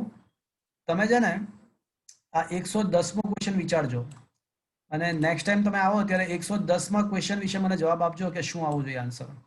આઈઆઈટીમાં પૂછાયેલો ક્વેશ્ચન છે તો આમાં કયો આન્સર સાચો આવે એ તમારે વિચારવાનો છે. નેક્સ્ટ ટાઈમ તમે જ્યારે આવો ત્યારે મને વિચારીને કહેજો. નેક્સ્ટ ટાઈમ આપણે 100 થી આગળ વધી 100 થી શરૂ કરી અને 175 સુધીના ક્વેશ્ચન એટલે 75 ક્વેશ્ચન સોલ્વ કરી લાવજો ખાલી માત્ર 75 ક્વેશ્ચન. ઓકે તો આજનો સેશન મિત્રો હું અહીંયા આગળ ફિનિશ. સર હા બોલો.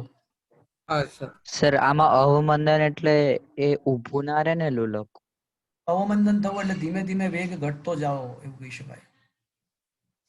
અવમંદન થતું નથી એટલે અનંત સમય સુધી આમ ચાલ્યા જ કરશે. દોલનો અવમંદન ના થાય તો દોલનો અનંત સમય સુધી ચાલ્યા કરે. વ્યવહારમાં કોઈ પણ લોલકના દોલનો છે ને ધીમે ધીમે મંદ પડતા જાય, પણ આદર્શ અવસ્થા હોય, કોઈ અવરોધ ના હોય હવાનો, તો દોલનો ચાલ્યા જ કરે. એવી આદર્શ અવસ્થા છે એવું ધારીને ચાલવાનું છે સાદી ભાષામાં. ઓકે ઓકે અવમંદન ના થવું એટલે આદર્શ અવસ્થામાં હોય તેવું. Just think about it. It is a very interesting. તો આજનો સેશન મિત્રો હું અહીંયા આગળ ફિનિશ કરી રહ્યો છું. Thank you. Bye sir. Bye sir. Bye, sir. Bye, sir. Bye bye bye.